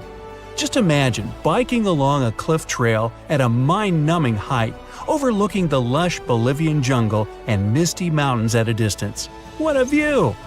But as soon as you realize you're riding on a 10-foot wide stretch of road, some of which isn't even paved, you might get skin crawls. And for a good reason. Over 200 folks tumble to their demise each year on this devious mountain climb. And the absence of any guardrail doesn't help at all. Now, if you're more into walking, consider the Husseini Bridge in Pakistan.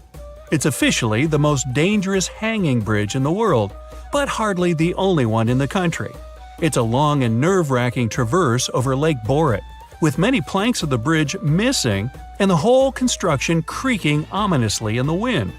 Still, the place has become a major tourist attraction, although the old and broken bridge visible nearby only adds to the impression that you're inevitably going to fall to a screaming end.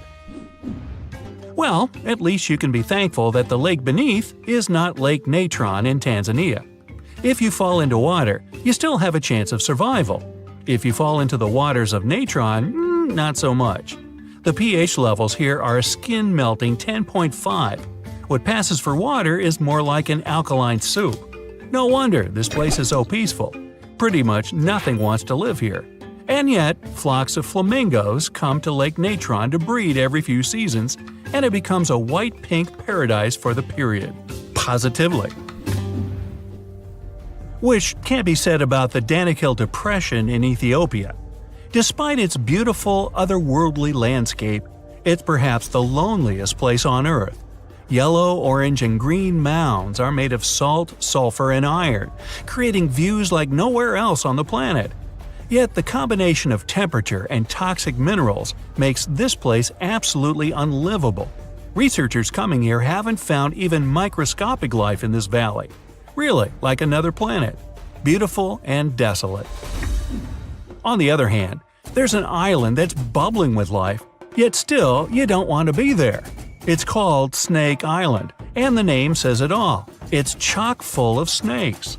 In fact, there are so many of them, especially the venomous varieties, that Brazil has forbidden access to the island to any and all visitors. But even if it wasn't closed off, not many would be brave enough to go to a place where a single step offshore could land you a venomous bite. Now, I'll bet that Fly Geyser in the middle of the Nevada desert was created partly because humans became jealous of that. This place had been just another bit of desert until 1916. People came here to drill a water well. They quickly saw the error of their ways, though. The water came out boiling hot and unfit for drinking. 50 years later, there was another attempt, but the same thing happened. We don't learn, do we? Anyway, hot water never stops spewing from under the ground, and today we have a massive geyser cluster colored in shades of red, orange, and yellow. Now, I say let's take a break from things that could bite, burn, or crush you, and take a walk in a serene forest. We're in Japan, and it's Sagano Bamboo Forest, a marvelous natural park where you can't help but hush your voice and just look. And listen too, because the sound of the wind in the bamboo trees is the first ever officially recognized soundscape. All the more surprising to find such a place just half an hour's ride from Kyoto, one of the busiest cities in the country. Take a deep breath of fresh air now. You're gonna need it. We're going underwater. Behold the Great Blue Hole, apparently named by Captain Obvious. It's one of the most beautiful places on the planet. Located off the coast of Belize, this giant sinkhole is a massive tourist attraction, especially popular among divers. It's actually a whole cave system, and they say it gets weirder and more picturesque the deeper you dive. Beware though, it's popular among sharks too, and both bull sharks and hammerheads have been spotted here more than once. Here, have a towel and prepare for some barbecue. The Darvasa gas crater is waiting. A huge hole again, this time in the ground and burning. Over 50 years ago, geologists found this spot in Turkmenia, Central Asia, and were quite a bit alarmed. There was an enormous deposit of methane, a highly flammable gas, underground. They set it on fire to prevent the gas from spreading, and since then, the holes kept burning. It's over 200 feet across and 100 feet deep, and no one knows when it'll finally run out of fuel. Is it too hot again? Well, let's have a little swim with jellyfish then. Jellyfish Lake on one of the rock islands in Palau is perfectly described by its name. In 2005, there were about 30 million of these creatures here. Although today only 700,000 of them remain, their number is growing, and tourists can actually swim with them. Until they get stung, that is. Okay, kidding. These jellyfish don't have stingers, so it's safe. Until they decide to grow stingers, of course.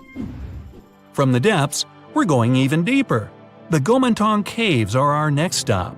The cave system on the island of Borneo could have been Batman's hideout, given how many bats live there. At night, these nocturnal animals fly out of the cave in the thousands, making you wonder why you're still there watching it. But if you're brave enough to go inside the cave, you can truly marvel at the variety given to us by nature. Because there, on the floor and walls of the cave, lie tons of bat droppings, giving food and home to millions of cockroaches, parasites, and giant centipedes. Wondrous. Okay, I'm out of here. Now, if you're as easy to get away as I am, here's a place to go: Madidi National Park in Bolivia. It's one of the largest protected areas in South America and is home to an immense variety of animals, birds, and insects. I could do without the mosquitoes, but it's still among the few places where you could see wild macaws, monkeys, capybaras, and dozens of other creatures. Still, it's better to be careful because wild animals aren't always happy to see you, and there are known cases of attacks on tourists. Ever wanted to feel like Frodo Baggins in Middle-earth? Here's your chance. In Iceland, there's a slumbering volcano named Þrígukageigur that welcomes guests to a tea party. Now, don't confuse this with another infamous Icelandic volcano, Eyjafjallajökull. Yeah, it's easy to mix them up, they sound so similar. Here, tourists are actually ushered down into the volcano and spend close to an hour inside, looking at the magmatic landscape. They say Þrígukageigur can't wake up all of a sudden, but who knows?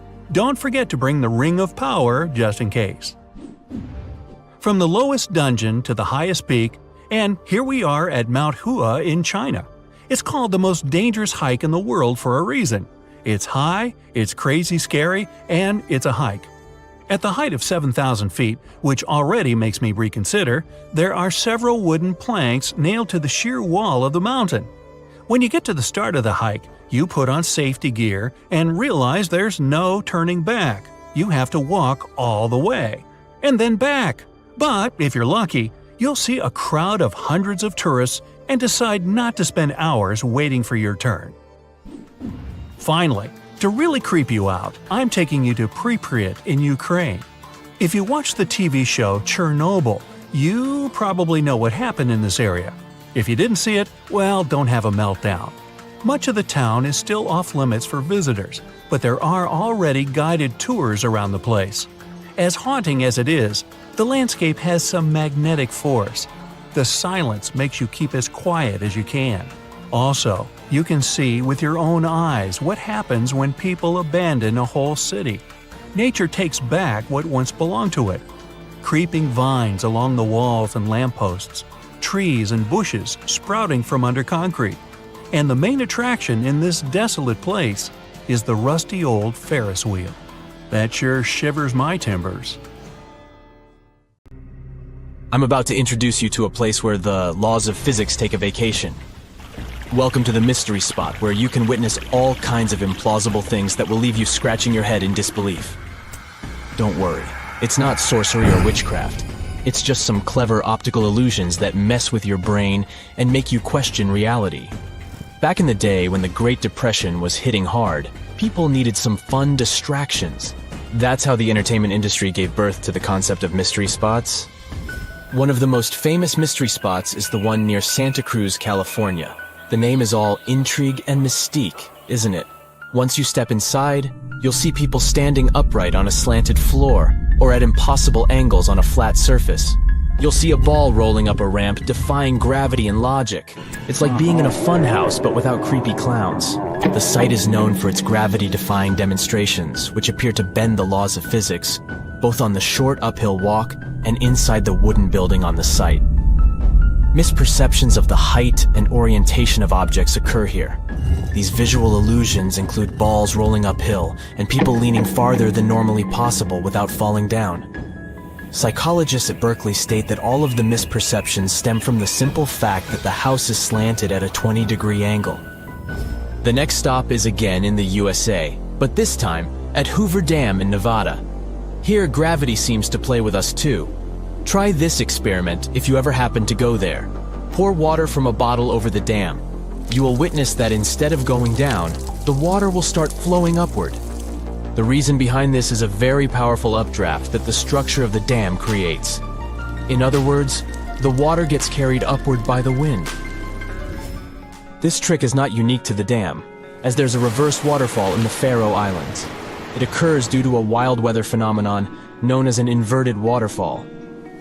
Imagine a gigantic whirlwind of ocean spray swirling up a steep, 1,542-foot high rocky cliff.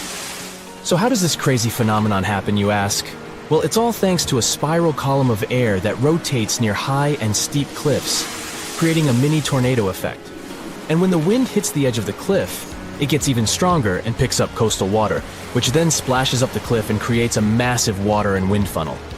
Apparently these inverted waterfalls can happen in other places too, like on the cliffs of Moher in Ireland, the mountains of Iceland, and even in the Waipuhia Falls of Hawaii. Talk about Mother Nature showing off her skills. Magnetic Hill in Ladakh, India? The ultimate mind-bending road trip destination? Here, you can watch objects and cars roll uphill like they're stuck in some kind of magnetic vortex. It's an optical illusion that occurs thanks to the sneaky slopes and general layout of the area. The road might look like it's going uphill, but it's actually a downhill road in disguise, playing tricks on your brain like a mischievous magician. You might also see your car moving by itself in the neutral gear. No, your car isn't haunted, it's just basic physics at work. Even when the engine is off, the wheels can still turn, thanks to momentum and the subtle slope of the road. Mount Aragats has a similar story to the Magnetic Hill of India. This one, too, is like a magnet for thrill-seekers and car enthusiasts. It's located on the border between Turkey and Armenia. It has a reputation for making cars defy gravity. People from all over the world visit this mountain to witness the incredible spectacle, where a car parked on the slope seems to roll uphill all by itself without any driver behind the wheel. There's a nearby river that flows uphill too. People who visited this site claim that it's easier to go up than down there.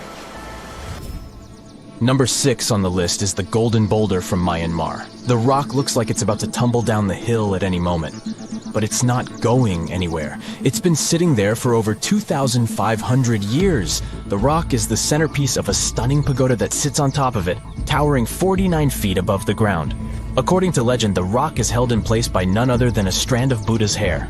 It's no wonder that this place is one of the most important Buddhist pilgrimage sites in Myanmar. The rock was chosen by a celestial king who was impressed by a Buddhist monk's incredible asceticism. So, he used his supernatural powers to carefully place the rock in its current spot, where it looked like the monk's head. If that's not enough, it's said that only a woman can move the boulder. That's why women aren't allowed to touch it. So, if you're up for an adventure, head over to this magnificent rock and pagoda and witness this gravity-defying feat for yourself. Back to the US. Oregon Vortex is located on Sardine Creek, Oregon. It's a tourist attraction that's been around since 1930. The owners of the attraction claim that it's some paranormal activity, but it's pretty obvious some clever optical illusions are involved. Legend has it that even before the attraction was built, Native Americans in the area warned that this land was forbidden, and horses refused to go there. But then, some gold miners built an assay office there in 1904, and the building ended up sliding to a wonky angle. Now picture this. You're in a cozy spot, away from city light pollution, staring up at billions of stars putting on a sparkling show above you. But if you're lucky enough to be in Marfa, Texas, you'll get a little something extra. Mysterious orbs decide to join in on the fun, shining bright like a diamond, and they've been doing it for over 100 years. But what are these glowing orbs called Marfa lights? Well, everyone has their own theories. Some people think they're just car lights from the nearby highway, but that's no fun. Others believe that these orbs are actually sentient beings trying to convey some sort of important message to us, mere mortals. Imagine standing at the edge of a stunning lake, admiring the picturesque view of a majestic volcano.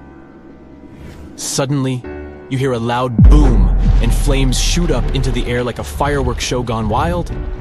But don't worry, it's not an eruption, it's just the Kauai'an Lake and volcano doing its thing.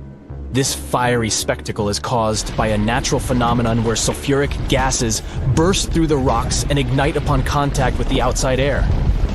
The result? Flames that soar up to 16 feet in height, burning blue like the coolest neon lights you've ever seen. And if that's not enough, the liquid sulfur that streams down the mountain looks like a molten river of electric blue lava. It's equal parts terrifying and breathtaking, and a sight you won't soon forget.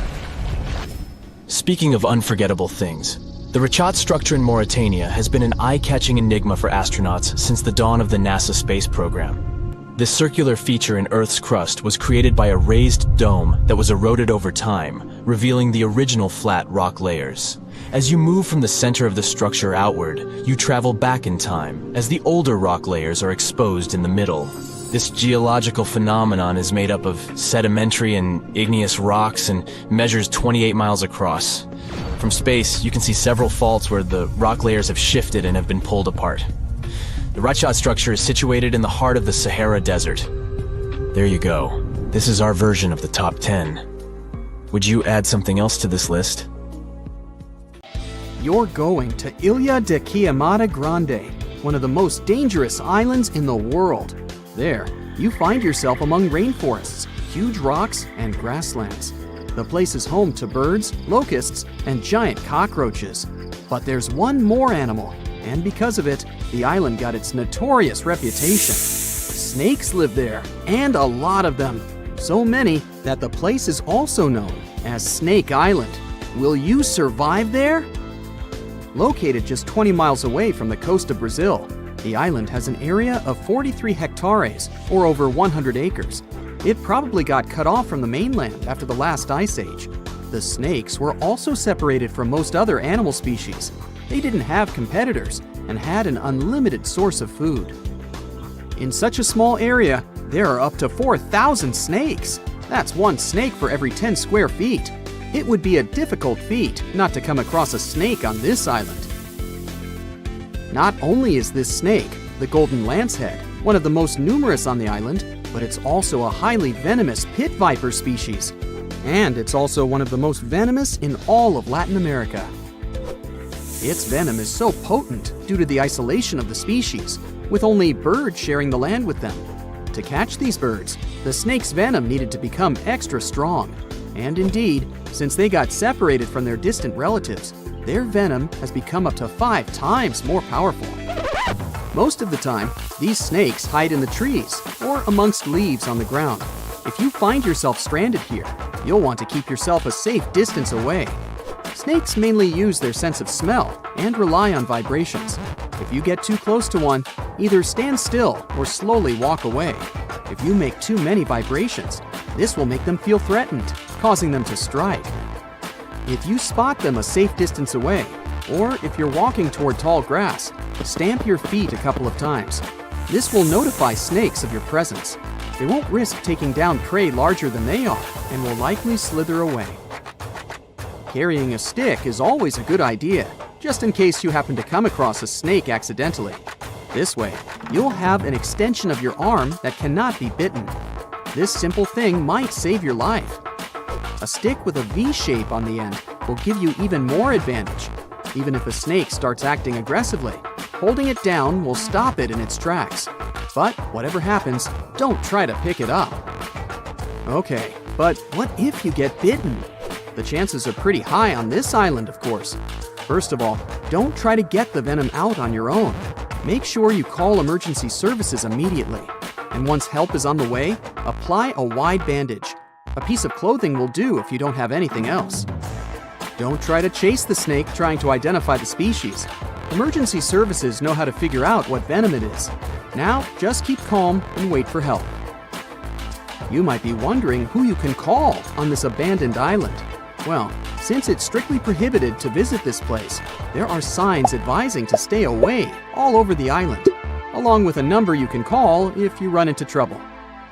Let's say you've successfully avoided getting bitten. The next thing to consider is what you can eat there. Snake Island was previously known as Ilha de Queimada Grande, where queimada is Portuguese for forest being lit up, or forest fire. The reason for that was the fact that the entire island was deliberately set on fire to make room for a banana plantation. Unfortunately, the banana business didn't turn out to be a success, probably because farmers got sick and tired of snakes. But some banana trees still thrive today, and they can provide you with some much-needed nutrients. You'll also want some protein in your diet throughout your stay. Luckily, along with the snakes trapped on the island, there are also cockroaches. These giant prehistoric-looking roaches come out at night to feed on plants. Get that barbecue started and enjoy the rare delicacy this island provides. A great way to survive on the island is to avoid it altogether. If by chance you happen to be sailing past, keep in mind that this place was once connected to the mainland. Rocks beneath the waves are very likely to damage the bottom of your boat if you get too close. Make sure you keep an appropriate distance when traveling past. Sure, this island is intriguing, but please remember that no matter how close you get to it, you won't be able to see snakes from the boat. You can only see these creatures if you get close enough, which you really shouldn't do. And it's not only reptiles that make this location dangerous. Pirates visit the island quite often. Not the sea shanty singing peg-legged arr pirates, but bio-pirates who come there to capture the very thing that makes it so dangerous. They come there for snakes, to catch them and sell them illegally. Since the island got cut off around 11,000 years ago, the golden lancehead has evolved within its own unique habitat. So, although there are many reptiles on this island, they're still an endangered species. Due to their limited numbers, their value is very high, reaching up to $30,000 on illegal markets, which gives biopirates the motivation to catch them. I can think of better ways to make a living. Anyway, let's say you've got all the resources necessary to survive in one of the most dangerous places on Earth. Do you think you would manage this feat? Perhaps you think it's impossible. You'd be surprised at how possible it can be, if you know what you're doing. It turns out many have visited this scary place before. Research teams often come there. They study the golden lancehead snake, its environment, and its food sources for conservation purposes. But scientists always make sure there's a doctor on the team. There's also a lighthouse on Snake Island. It had been operated by people until the 1920s. Then it became automated. One guess why. Brazilian authorities visit the lighthouse once a year to make sure it's still functional. Locals on the mainland know the reputation of the island, so the stories of people going missing are minimal. But one group of fishers once got too close to the island. As they were sailing along their normal route, they accidentally neared the shore. Their boat hit a rock under the waves and began filling with water. As the boat was quickly sinking, the men had only two options: to try to survive in the rough sea or swim to the shores of Snake Island. It was a hard choice to make. After all, they had heard the stories, and it wasn't just about snakes. Rumor had it that the island was cursed. Regardless of the stories, the fishers chose to take their chances with Snake Island. After making it to the shore, they tried to be careful. Their knowledge of the island could help them survive. Most importantly, they knew to avoid the rainforest at all costs. As the men got hungry, they carefully walked along the edge of the forest, warily collecting bananas. They were mostly sitting, waiting, and conserving their energy. They could only drink water when it rained. It was just enough to sustain them. They slept on the beach, unprotected from the elements and weather. And all the time, they were so close to the comfort of the lighthouse or caves. They were probably overly cautious, but it was either enduring some discomfort or risking their lives for a dry bed. They didn't yield to the temptation. They managed to survive for 3 days without being bitten by a snake. After that, a passing boat finally rescued them. So, now you know, anything is possible. Now the first rule is not to panic, the guy says. He gives Michael a thick suit. The weather is hot here, and the outfit seems very warm. You can't go without it, he adds. Michael puts on the outfit and feels goosebumps all over his body. Why is it so cold? The guide explains this is a unique cooling cloth. It'll save Michael from heat stroke inside the cave. The guide gives him an oxygen tank and a mask. Are we gonna dive? Michael asks. No, but your lungs may fill up with water if you don't use it. Michael's knees are shaking with fear. He doubts this whole idea. Welcome to one of the most dangerous caves on the planet, the guy says as he enters the dark space at the foot of a mountain. This place is called Crystal Cave, and it's located in Mexico. Magma had leaked here from the hot bowels of our planet 26 million years ago. It was coming and cooling down again and again. There was so much magma that it formed a mountain. Along with magma, mineral-rich water got here. It had been seeping through the rock tunnels and had formed a cave under the hill. Then, something strange appeared in these hot waters, something that seems to be from another planet.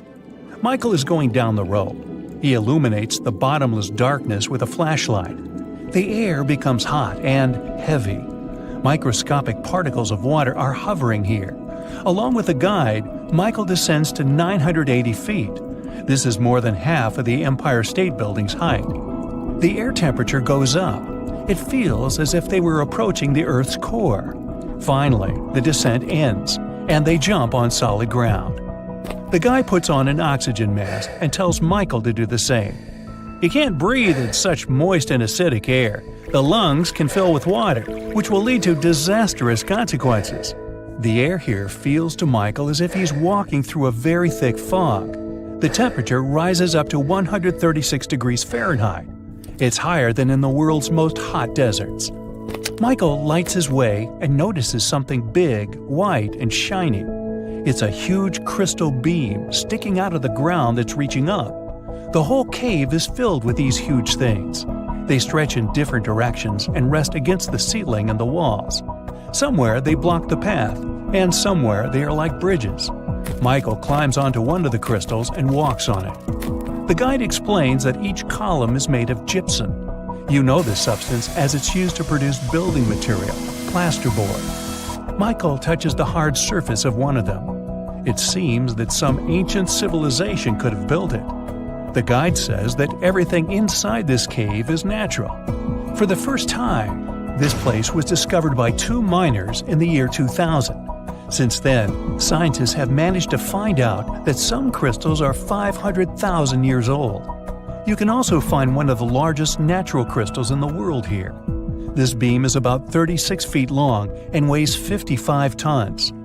This place is filled with water rich in calcium sulfate. This element is capable of forming minerals. A colorless variety of gypsum prevails here. The water and warm air help form the crystals. Humidity and temperature haven't changed for centuries, so these columns continue to grow even now. This place is fascinating. Michael wants to stay here longer to explore the cave, but unfortunately, it's dangerous. They may get lost or slip on the gypsum rocks. Plus, they're running out of oxygen, so they have to climb back up. They come out of the cave and meet the police. It turns out that it's prohibited for tourists to enter the cave. Even scientists must get special permission to go here. And it's for a good reason, since the cave is one of the most dangerous places on Earth. Michael and the guy pay a fine and leave Mexico. The next stop is Italy. "It's a good thing you've taken a good camera with you," the guide says. "This is one of the most fascinating caves in the world. You need the best equipment to capture this beauty." Michael and the guide are on a small boat. They sail along the coast of the island of Capri, Italy. Luckily, there won't be any danger this time. They are approaching a small rift inside the mountain. This is the entrance to the Blue Grotto. The hole is so tiny that only one boat can pass through it. Michael and the guide get into another dimension. The cave is filled with water. The walls are shining with blue light coming from the lake's depths. Michael takes pictures of the cave and notices that the entrance they got through glows with a bright white light. It's the sun's rays illuminating the cave as they enter it. There's another hole under the water. The sunlight penetrates through it, filling the lake with a blue glow. But it's time to move on. The next cave is in New Zealand. They arrive to the North Island. There's a place deep underground with winding, intricate caves. They appeared here about 30 billion years ago. Michael and the guide approach the entrance to the dark cave. Michael turns on a flashlight. "Take it away," the guy says. "You won't need it inside." They come in. Michael opens his mouth in surprise. The whole cave is filled with glowing lanterns. They are all living creatures, fireflies. They're shining with a blue light. Michael feels like he's on another planet. The entrance to the cave is limited to not harm the fireflies. Scientists use automated equipment to monitor the cave. They watch the temperature and the level of carbon dioxide necessary to maintain the life of glowing beetles. If many people get here, the level of carbon dioxide will increase. The time for a visit is also limited, so they ask Michael and the guide to leave the place. "Now, we're going to see something creepy," the guide says. "Are you ready?" And the next stop is California. The place is called Moaning Caverns. The cave seems quite ordinary from the outside, but the guide looks a little nervous and scared. They attach the rope to the belt and begin the long descent. The bottom is 165 feet deep. It's the height of a 15-story building. It seems not so big compared to the Crystal Cave. As Michael is going lower, it's getting cold and dark. At this point, all sounds from above disappear. They slowly sink into an ominous silence. "What is it?" Michael asks, startled. "I think I've heard someone's voice downstairs." The guide touches his lips with his finger to keep Michael silent. A long, prolonged human moan is coming from the dark cave depths. In the first seconds, Michael freezes. Then he quickly climbs up along the rope. The guide laughs at him. They hear another moan. Michael gets out of the cave and pulls the guide's rope to get him out. The guide says this is one of the creepiest caves in the world. The air and wind circulate deep inside and create a sound similar to a moan. Tourists often go down there to tickle their nerves. Also, they found about 100 skeletons of ancient people at the bottom of the cave. And no one knows how they got there.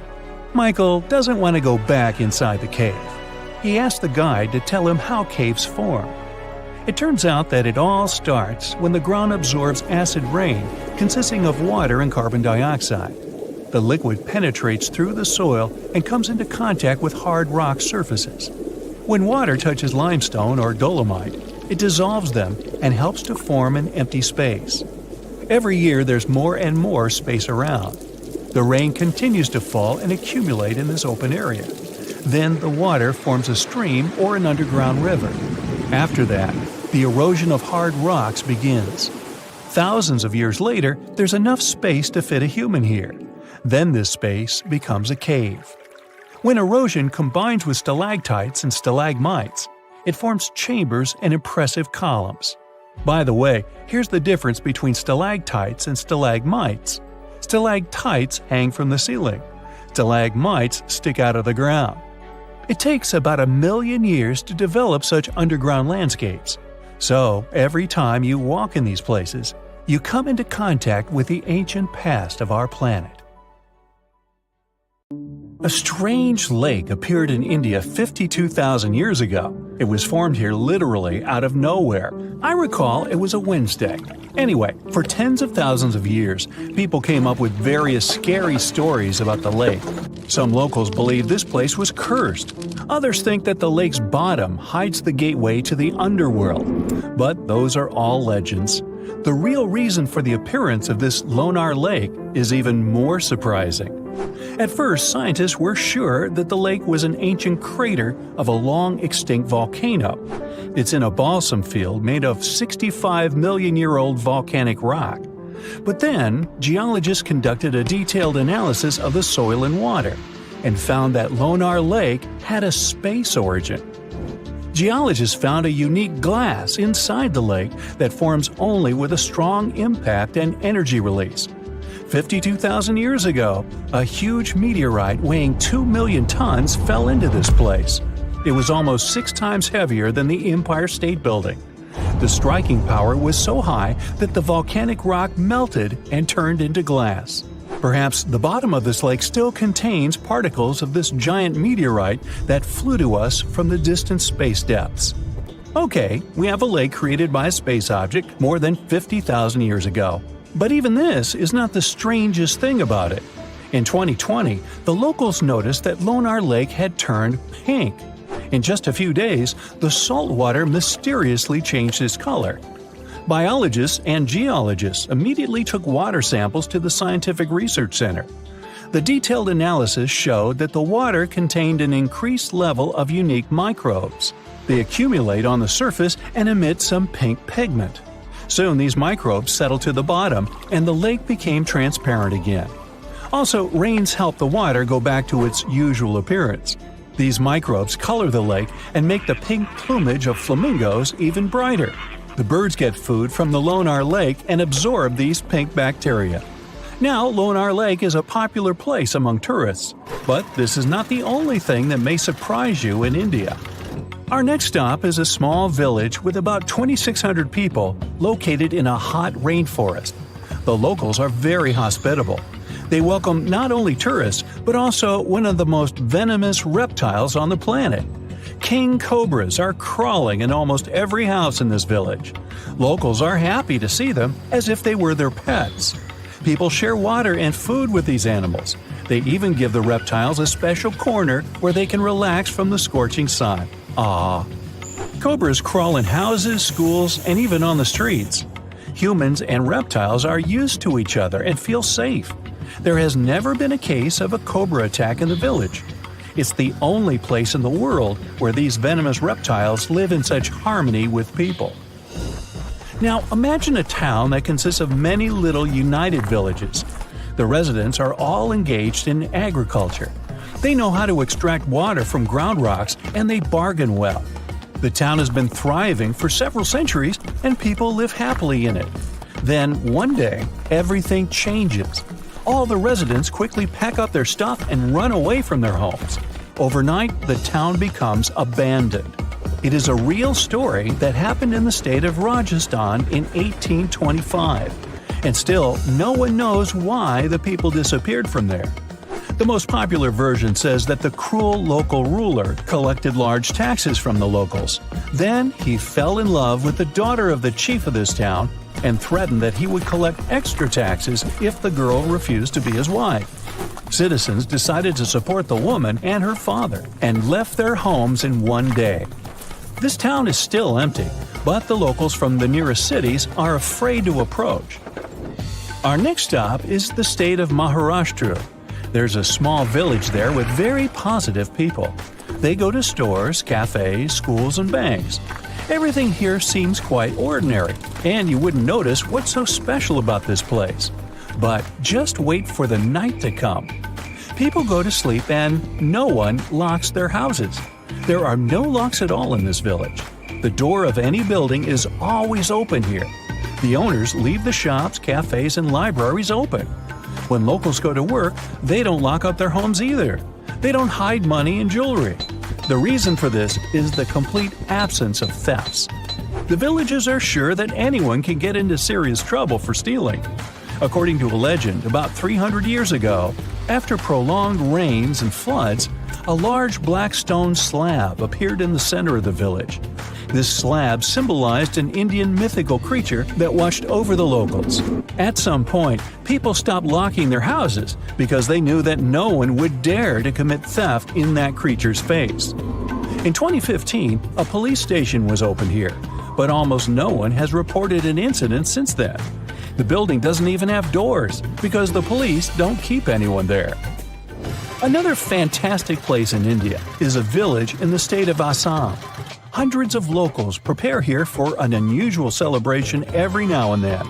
They arrange a magnificent wedding ceremony. They set the table, dress up in beautiful costumes, and bring gifts.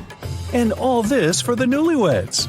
But instead of people, frogs get married here. Locals hold weddings for wild frogs to summon rain. The incredible thing is that the ceremony looks just like a real wedding. The fun can last all day until late at night. Now, there's one dangerous and inaccessible island in India. You can find it in the Bay of Bengal. It's called the North Sentinel. It's a small piece of land that looks like a tropical paradise. But you won't be able to get there. Since 1956, nobody can travel to this place. The Coast Guard is always sailing around and patrolling the area. The reason for this is the local Sentinelese tribe. This tribe lives isolated from the whole world. They don't know about modern technologies, the internet, or television. For centuries, the Sentinelese have lived on their own, away from civilization. And the people from India want to keep it that way. Anyone who approaches their island is welcomed by the tribe with a flurry of spears and arrows. And it doesn't matter if you're coming by boat or helicopter. Another reason why you can't get on the island is the Sentinelese immune system. The Coast Guard is trying to protect the local tribe from possible diseases and infections that outsiders can bring with them. The locals have no immunity from the flu or even a simple cold.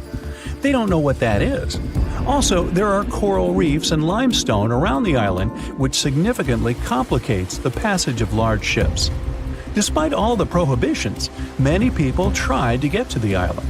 In 1880, one officer accidentally discovered this island. He went ashore and found a noble soil ideal for growing coconut palms. The officer also noticed several huts on the island, but didn't dare meet the locals. Explorers and travelers presented the islanders with fish as a gift many times. The locals accepted it, asked for more, but still didn't let them approach their houses. It was also challenging to make friends with the tribe because they communicate in one of the most difficult languages to learn in the world. Scientists and linguists have been studying this language for decades. At the end of the 20th century, outsiders made some progress in building a connection with the tribe. In 1991, a team of anthropologists invited the islanders aboard a large ship. They gave bags of coconuts to tribe members. This may be where the phrase "left holding the bag" came from. Or not. Otherwise, let's just leave these folks alone, shall we? Imagine you're surfing a perfect wave, and then it suddenly freezes. Well, it sure sounds creepy, but couldn't possibly happen in real life, right? Wrong. You can see mind-blowing frozen waves in Antarctica. These waves occur when the ice gets compressed, and the ever-increasing pressure squeezes the air bubbles out. As for the beautiful blue color, it's the result of ice melting and refreezing. When the summer begins, an ordinary-looking river in Colombia transforms into a liquid rainbow. Caño Cristales, also known as the most beautiful river in the world, sparkles in 5 colors: red, black, green, blue, and yellow. It only looks like this for 6 months of the year because the aquatic plant that gives it the bright hues needs the right water level and amount of sunshine to use its magic. Australia is home to a unique horizontal waterfall on the coast of the Kimberley region. It's really just a fast tidal flow moving through 2 narrow aligned rocks. The tides can rise 30 feet. The falls reverse whenever the tide changes. Also down under is the biggest single rock in the world. It's so big that it even looks like a large hill. It has a circumference of 6 miles and is 1,150 feet high. The edges are eroded since the rock has been around forever. These mud brick buildings are 7 stories high and were built out of fertile soil, hay, and water that were made into bricks and left to bake under the sun for days. The ground floors were used for keeping livestock and grains, and the upper levels were places for socializing and catching good views. Antelope Canyon in Arizona, also known as the place where water runs through rock, has 2 sections of slotted canyons. Throughout the years, the water running through sandstone has created a picturesque formation like no other. If you ever set foot on the arid soil of the Namib Desert in Namibia, prepare yourself for an eerie picture. You'll see countless circular patches between 6 feet to 50 feet in diameter. Organized in a honeycomb-like pattern, they stretch across 1,500 miles toward the horizon. These patches are also known as fairy circles, and you might be disappointed by the explanation of this mystery. No one knows for sure the origin of these circles, even though there are numerous theories, from the radioactivity of the soil to the activity of sand termites. Mount Haleakala in Hawaii is one of the quietest places in the world. National park managers nearly failed to find any sounds to measure here.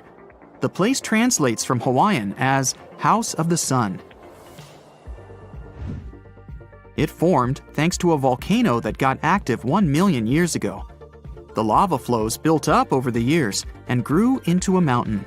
It has its own climate and weather that's impossible to predict. It takes almost a week by ship from South Africa to travel to the world's most isolated settlement of Edinburgh of the Seven Seas. You'd need special permission from the local government to visit as a tourist. About 300 locals all treat each other as family, grow their own food, and keep their island impeccably clean. Daintree Forest in Australia is the oldest rainforest in the world. It has been around for over 100 million years. Daintree is home to some unique animal species, 12,000 different types of insects, and about half of Australia's frog, butterfly, and bat population. The rainforest also has around 3,000 types of plant species. Rocks that travel are called sailing stones because they seem to move across the dry lake bed of Racetrack Playa in Death Valley National Park, California. As the rocks move, they leave behind a creepy trail that used to have scientists baffled. After all, some of the boulders weigh more than 660 pounds. On top of that, some of the trails are curved, while others are mostly straight, with unexpected turns to the right or the left. But eventually, NASA experts cracked the mystery in 2006. It turns out that in winter, the lake fills with water, covering the boulders at the bottom in ice. And since ice is pretty buoyant, underwater movements and winds make the stones move across the lake bed. In their wake, they leave bizarre tracks, only seen when the water evaporates in the summer. Lake Maracaibo in Venezuela is often called the lightning capital of the world. Thunderstorms arise here 300 days of the year, with a peak in September. Sometimes there are up to 200 flashes in a minute. It happens because cool air coming from the surrounding Andes meets with warm air from the Caribbean Sea and generates electricity. Some places on Earth have less gravity than others. Canada's Hudson Bay, for example, used to be covered by a super thick and heavy glacier during the last ice age. The ice had pushed tons of rock mass outward when it started to melt. The smaller the mass of an object, the less gravity it has. It'll take another 5,000 years for the Earth to get into its original shape in this spot. Until then, you'll always weigh less here than anywhere else in the world. Five Flower Lake in China's Geological Valley changes its color from amber yellow to emerald green, dark jade to light turquoise, and sometimes coral.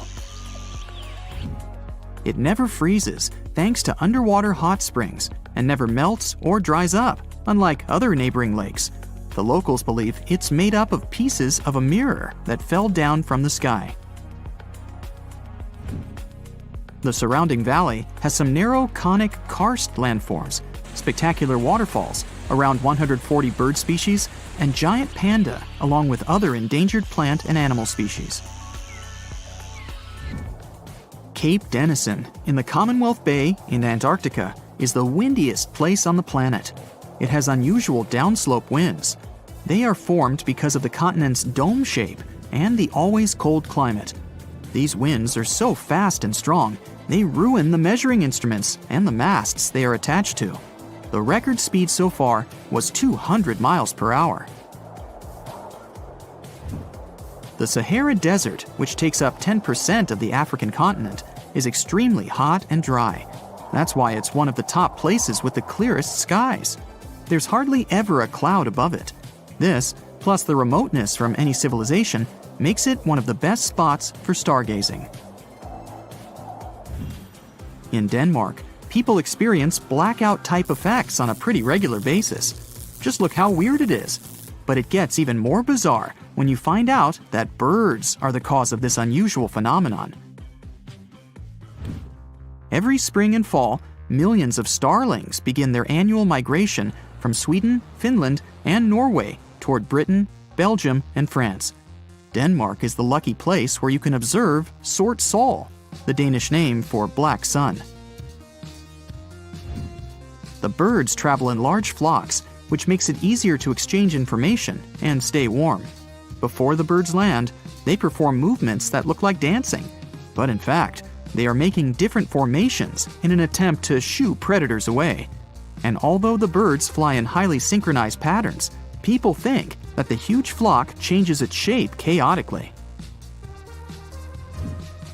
The dark sun lasts only 20 minutes during sunset, and you have to be either fast or lucky to see this phenomenon. The secret of the cotton candy color of Pink Sand Beach in Barbuda is the crushed corals on it and tiny single-celled red organisms living beneath them. You can see that famous shade when the waves are strong enough to wash that mix ashore.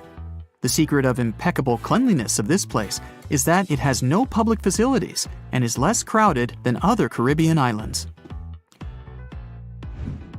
It took thousands of years to form Picaninny Ponds in Australia.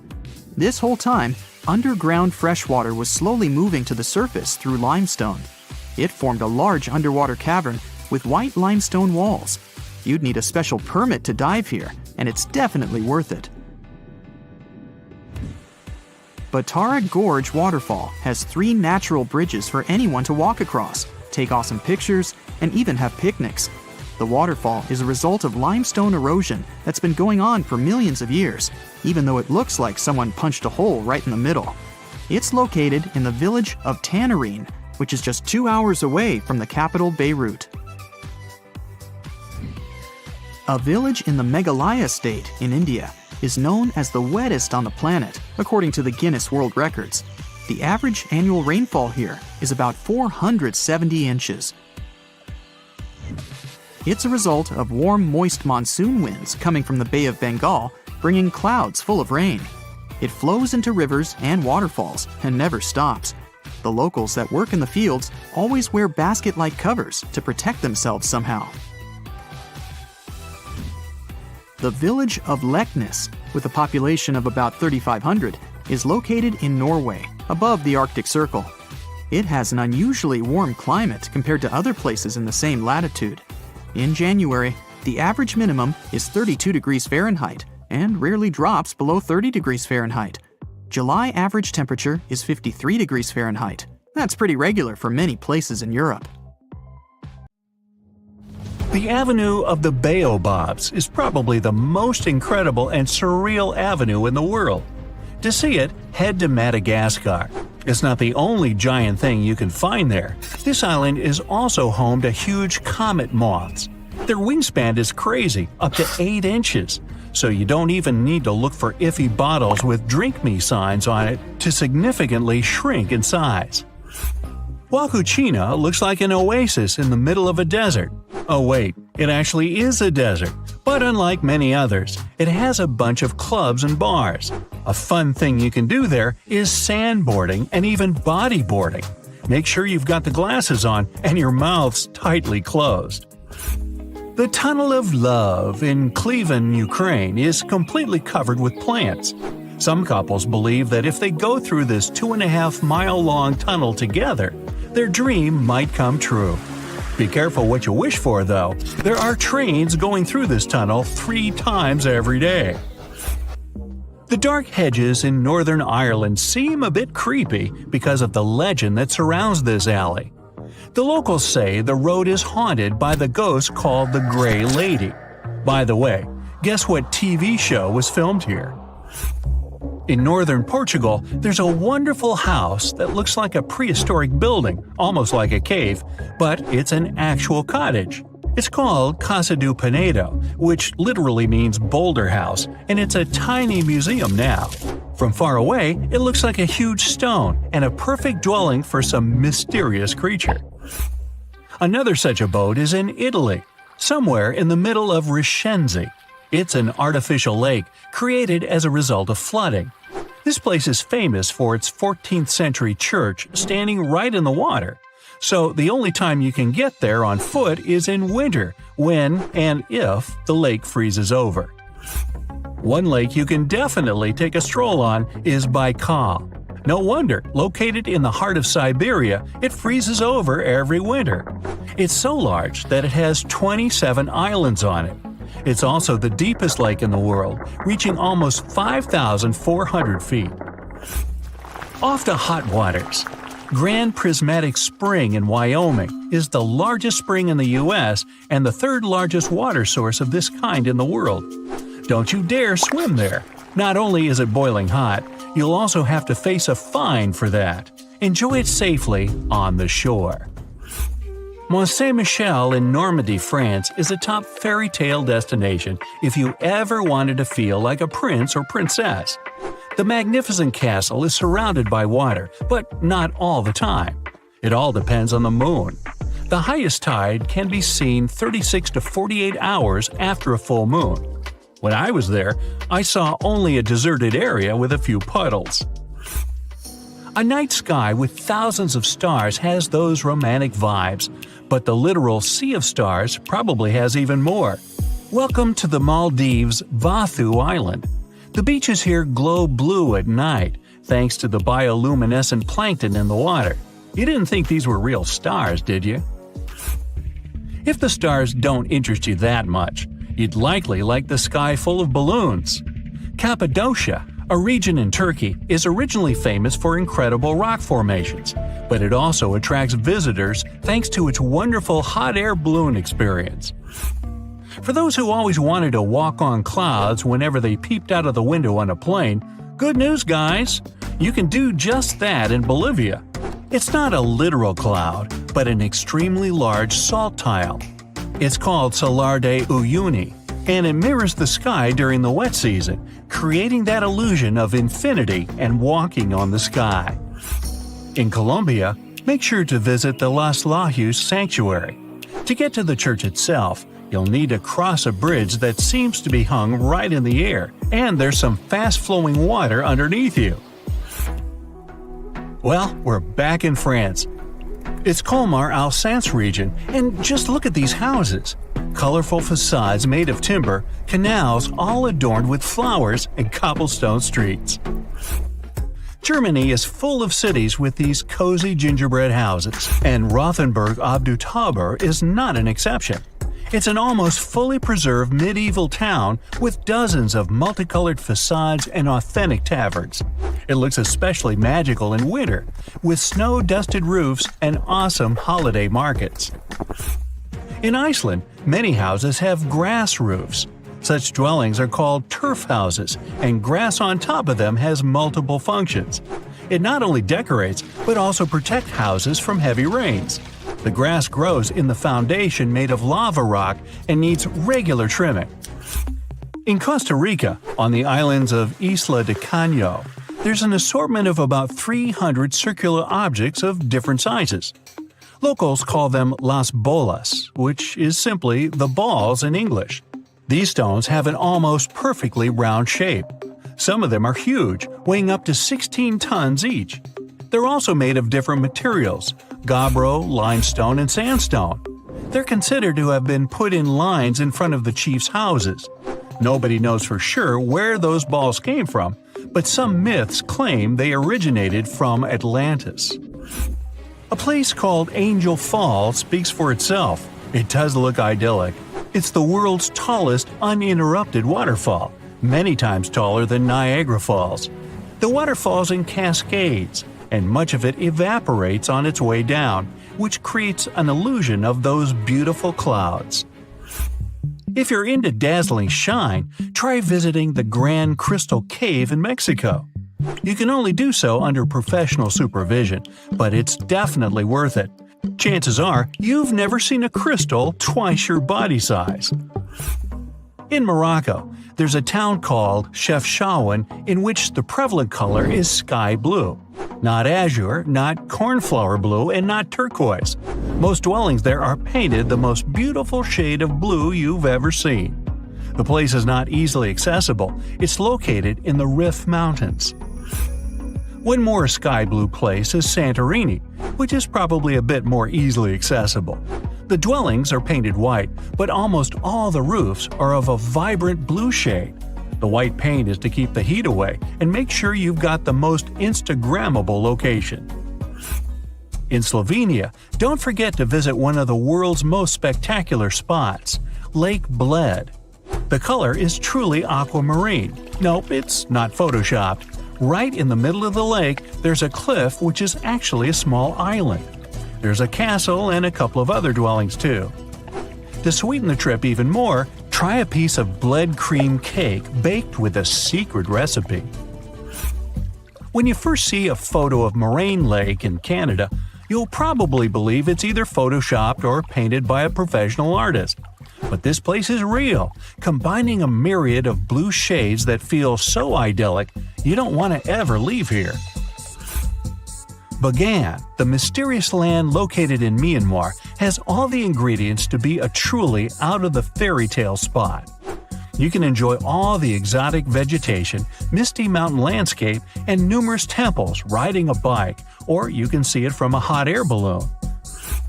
The Philippines have a bunch of things to see, but there's definitely something special about local beaches.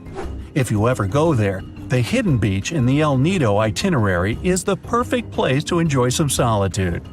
The beach is securely protected from boats and unwanted weather conditions by limestone coves. In the Italian region of Liguria, there's dozens of precious beaches you'll never forget. Bay of Poets in Porto Venere is one of them. The beach is located right on the cliff, and there's also underwater caves you can swim into. It's called Bay of Poets because the legend says Byron got inspired there, swimming across the bay in search of his muse, which he eventually found. The area Cinque Terre is in Liguria too, and is really close, so if you always wanted to see those Italian cliffs and sea wallpaper in real life, head there. The legend has it that seamen would paint their houses bright colors to find the way home easier. The Isle of Skye, Scotland, could be a perfect decoration for some historical TV show about proud knights and their maidens. There are also probably some fairies in the fairy pools in Fairy Glen. The must-see here is the Old Man of Storr, a hill that combines rocky and steep sides. There are no legends or anything, but it's one of the most inspiring and photographed areas on our planet. At first sight, if you take a look at it from the land, it'll seem just a stone bridge. But its main secret is to look at it from the water. The bridge reflection forms a perfect circle that looks like some sort of a portal to a hidden underwater world. It's located in Saxony and is just a short drive from Berlin or Dresden. That's it for today. So hey, if you pacified your curiosity, then give the video a like.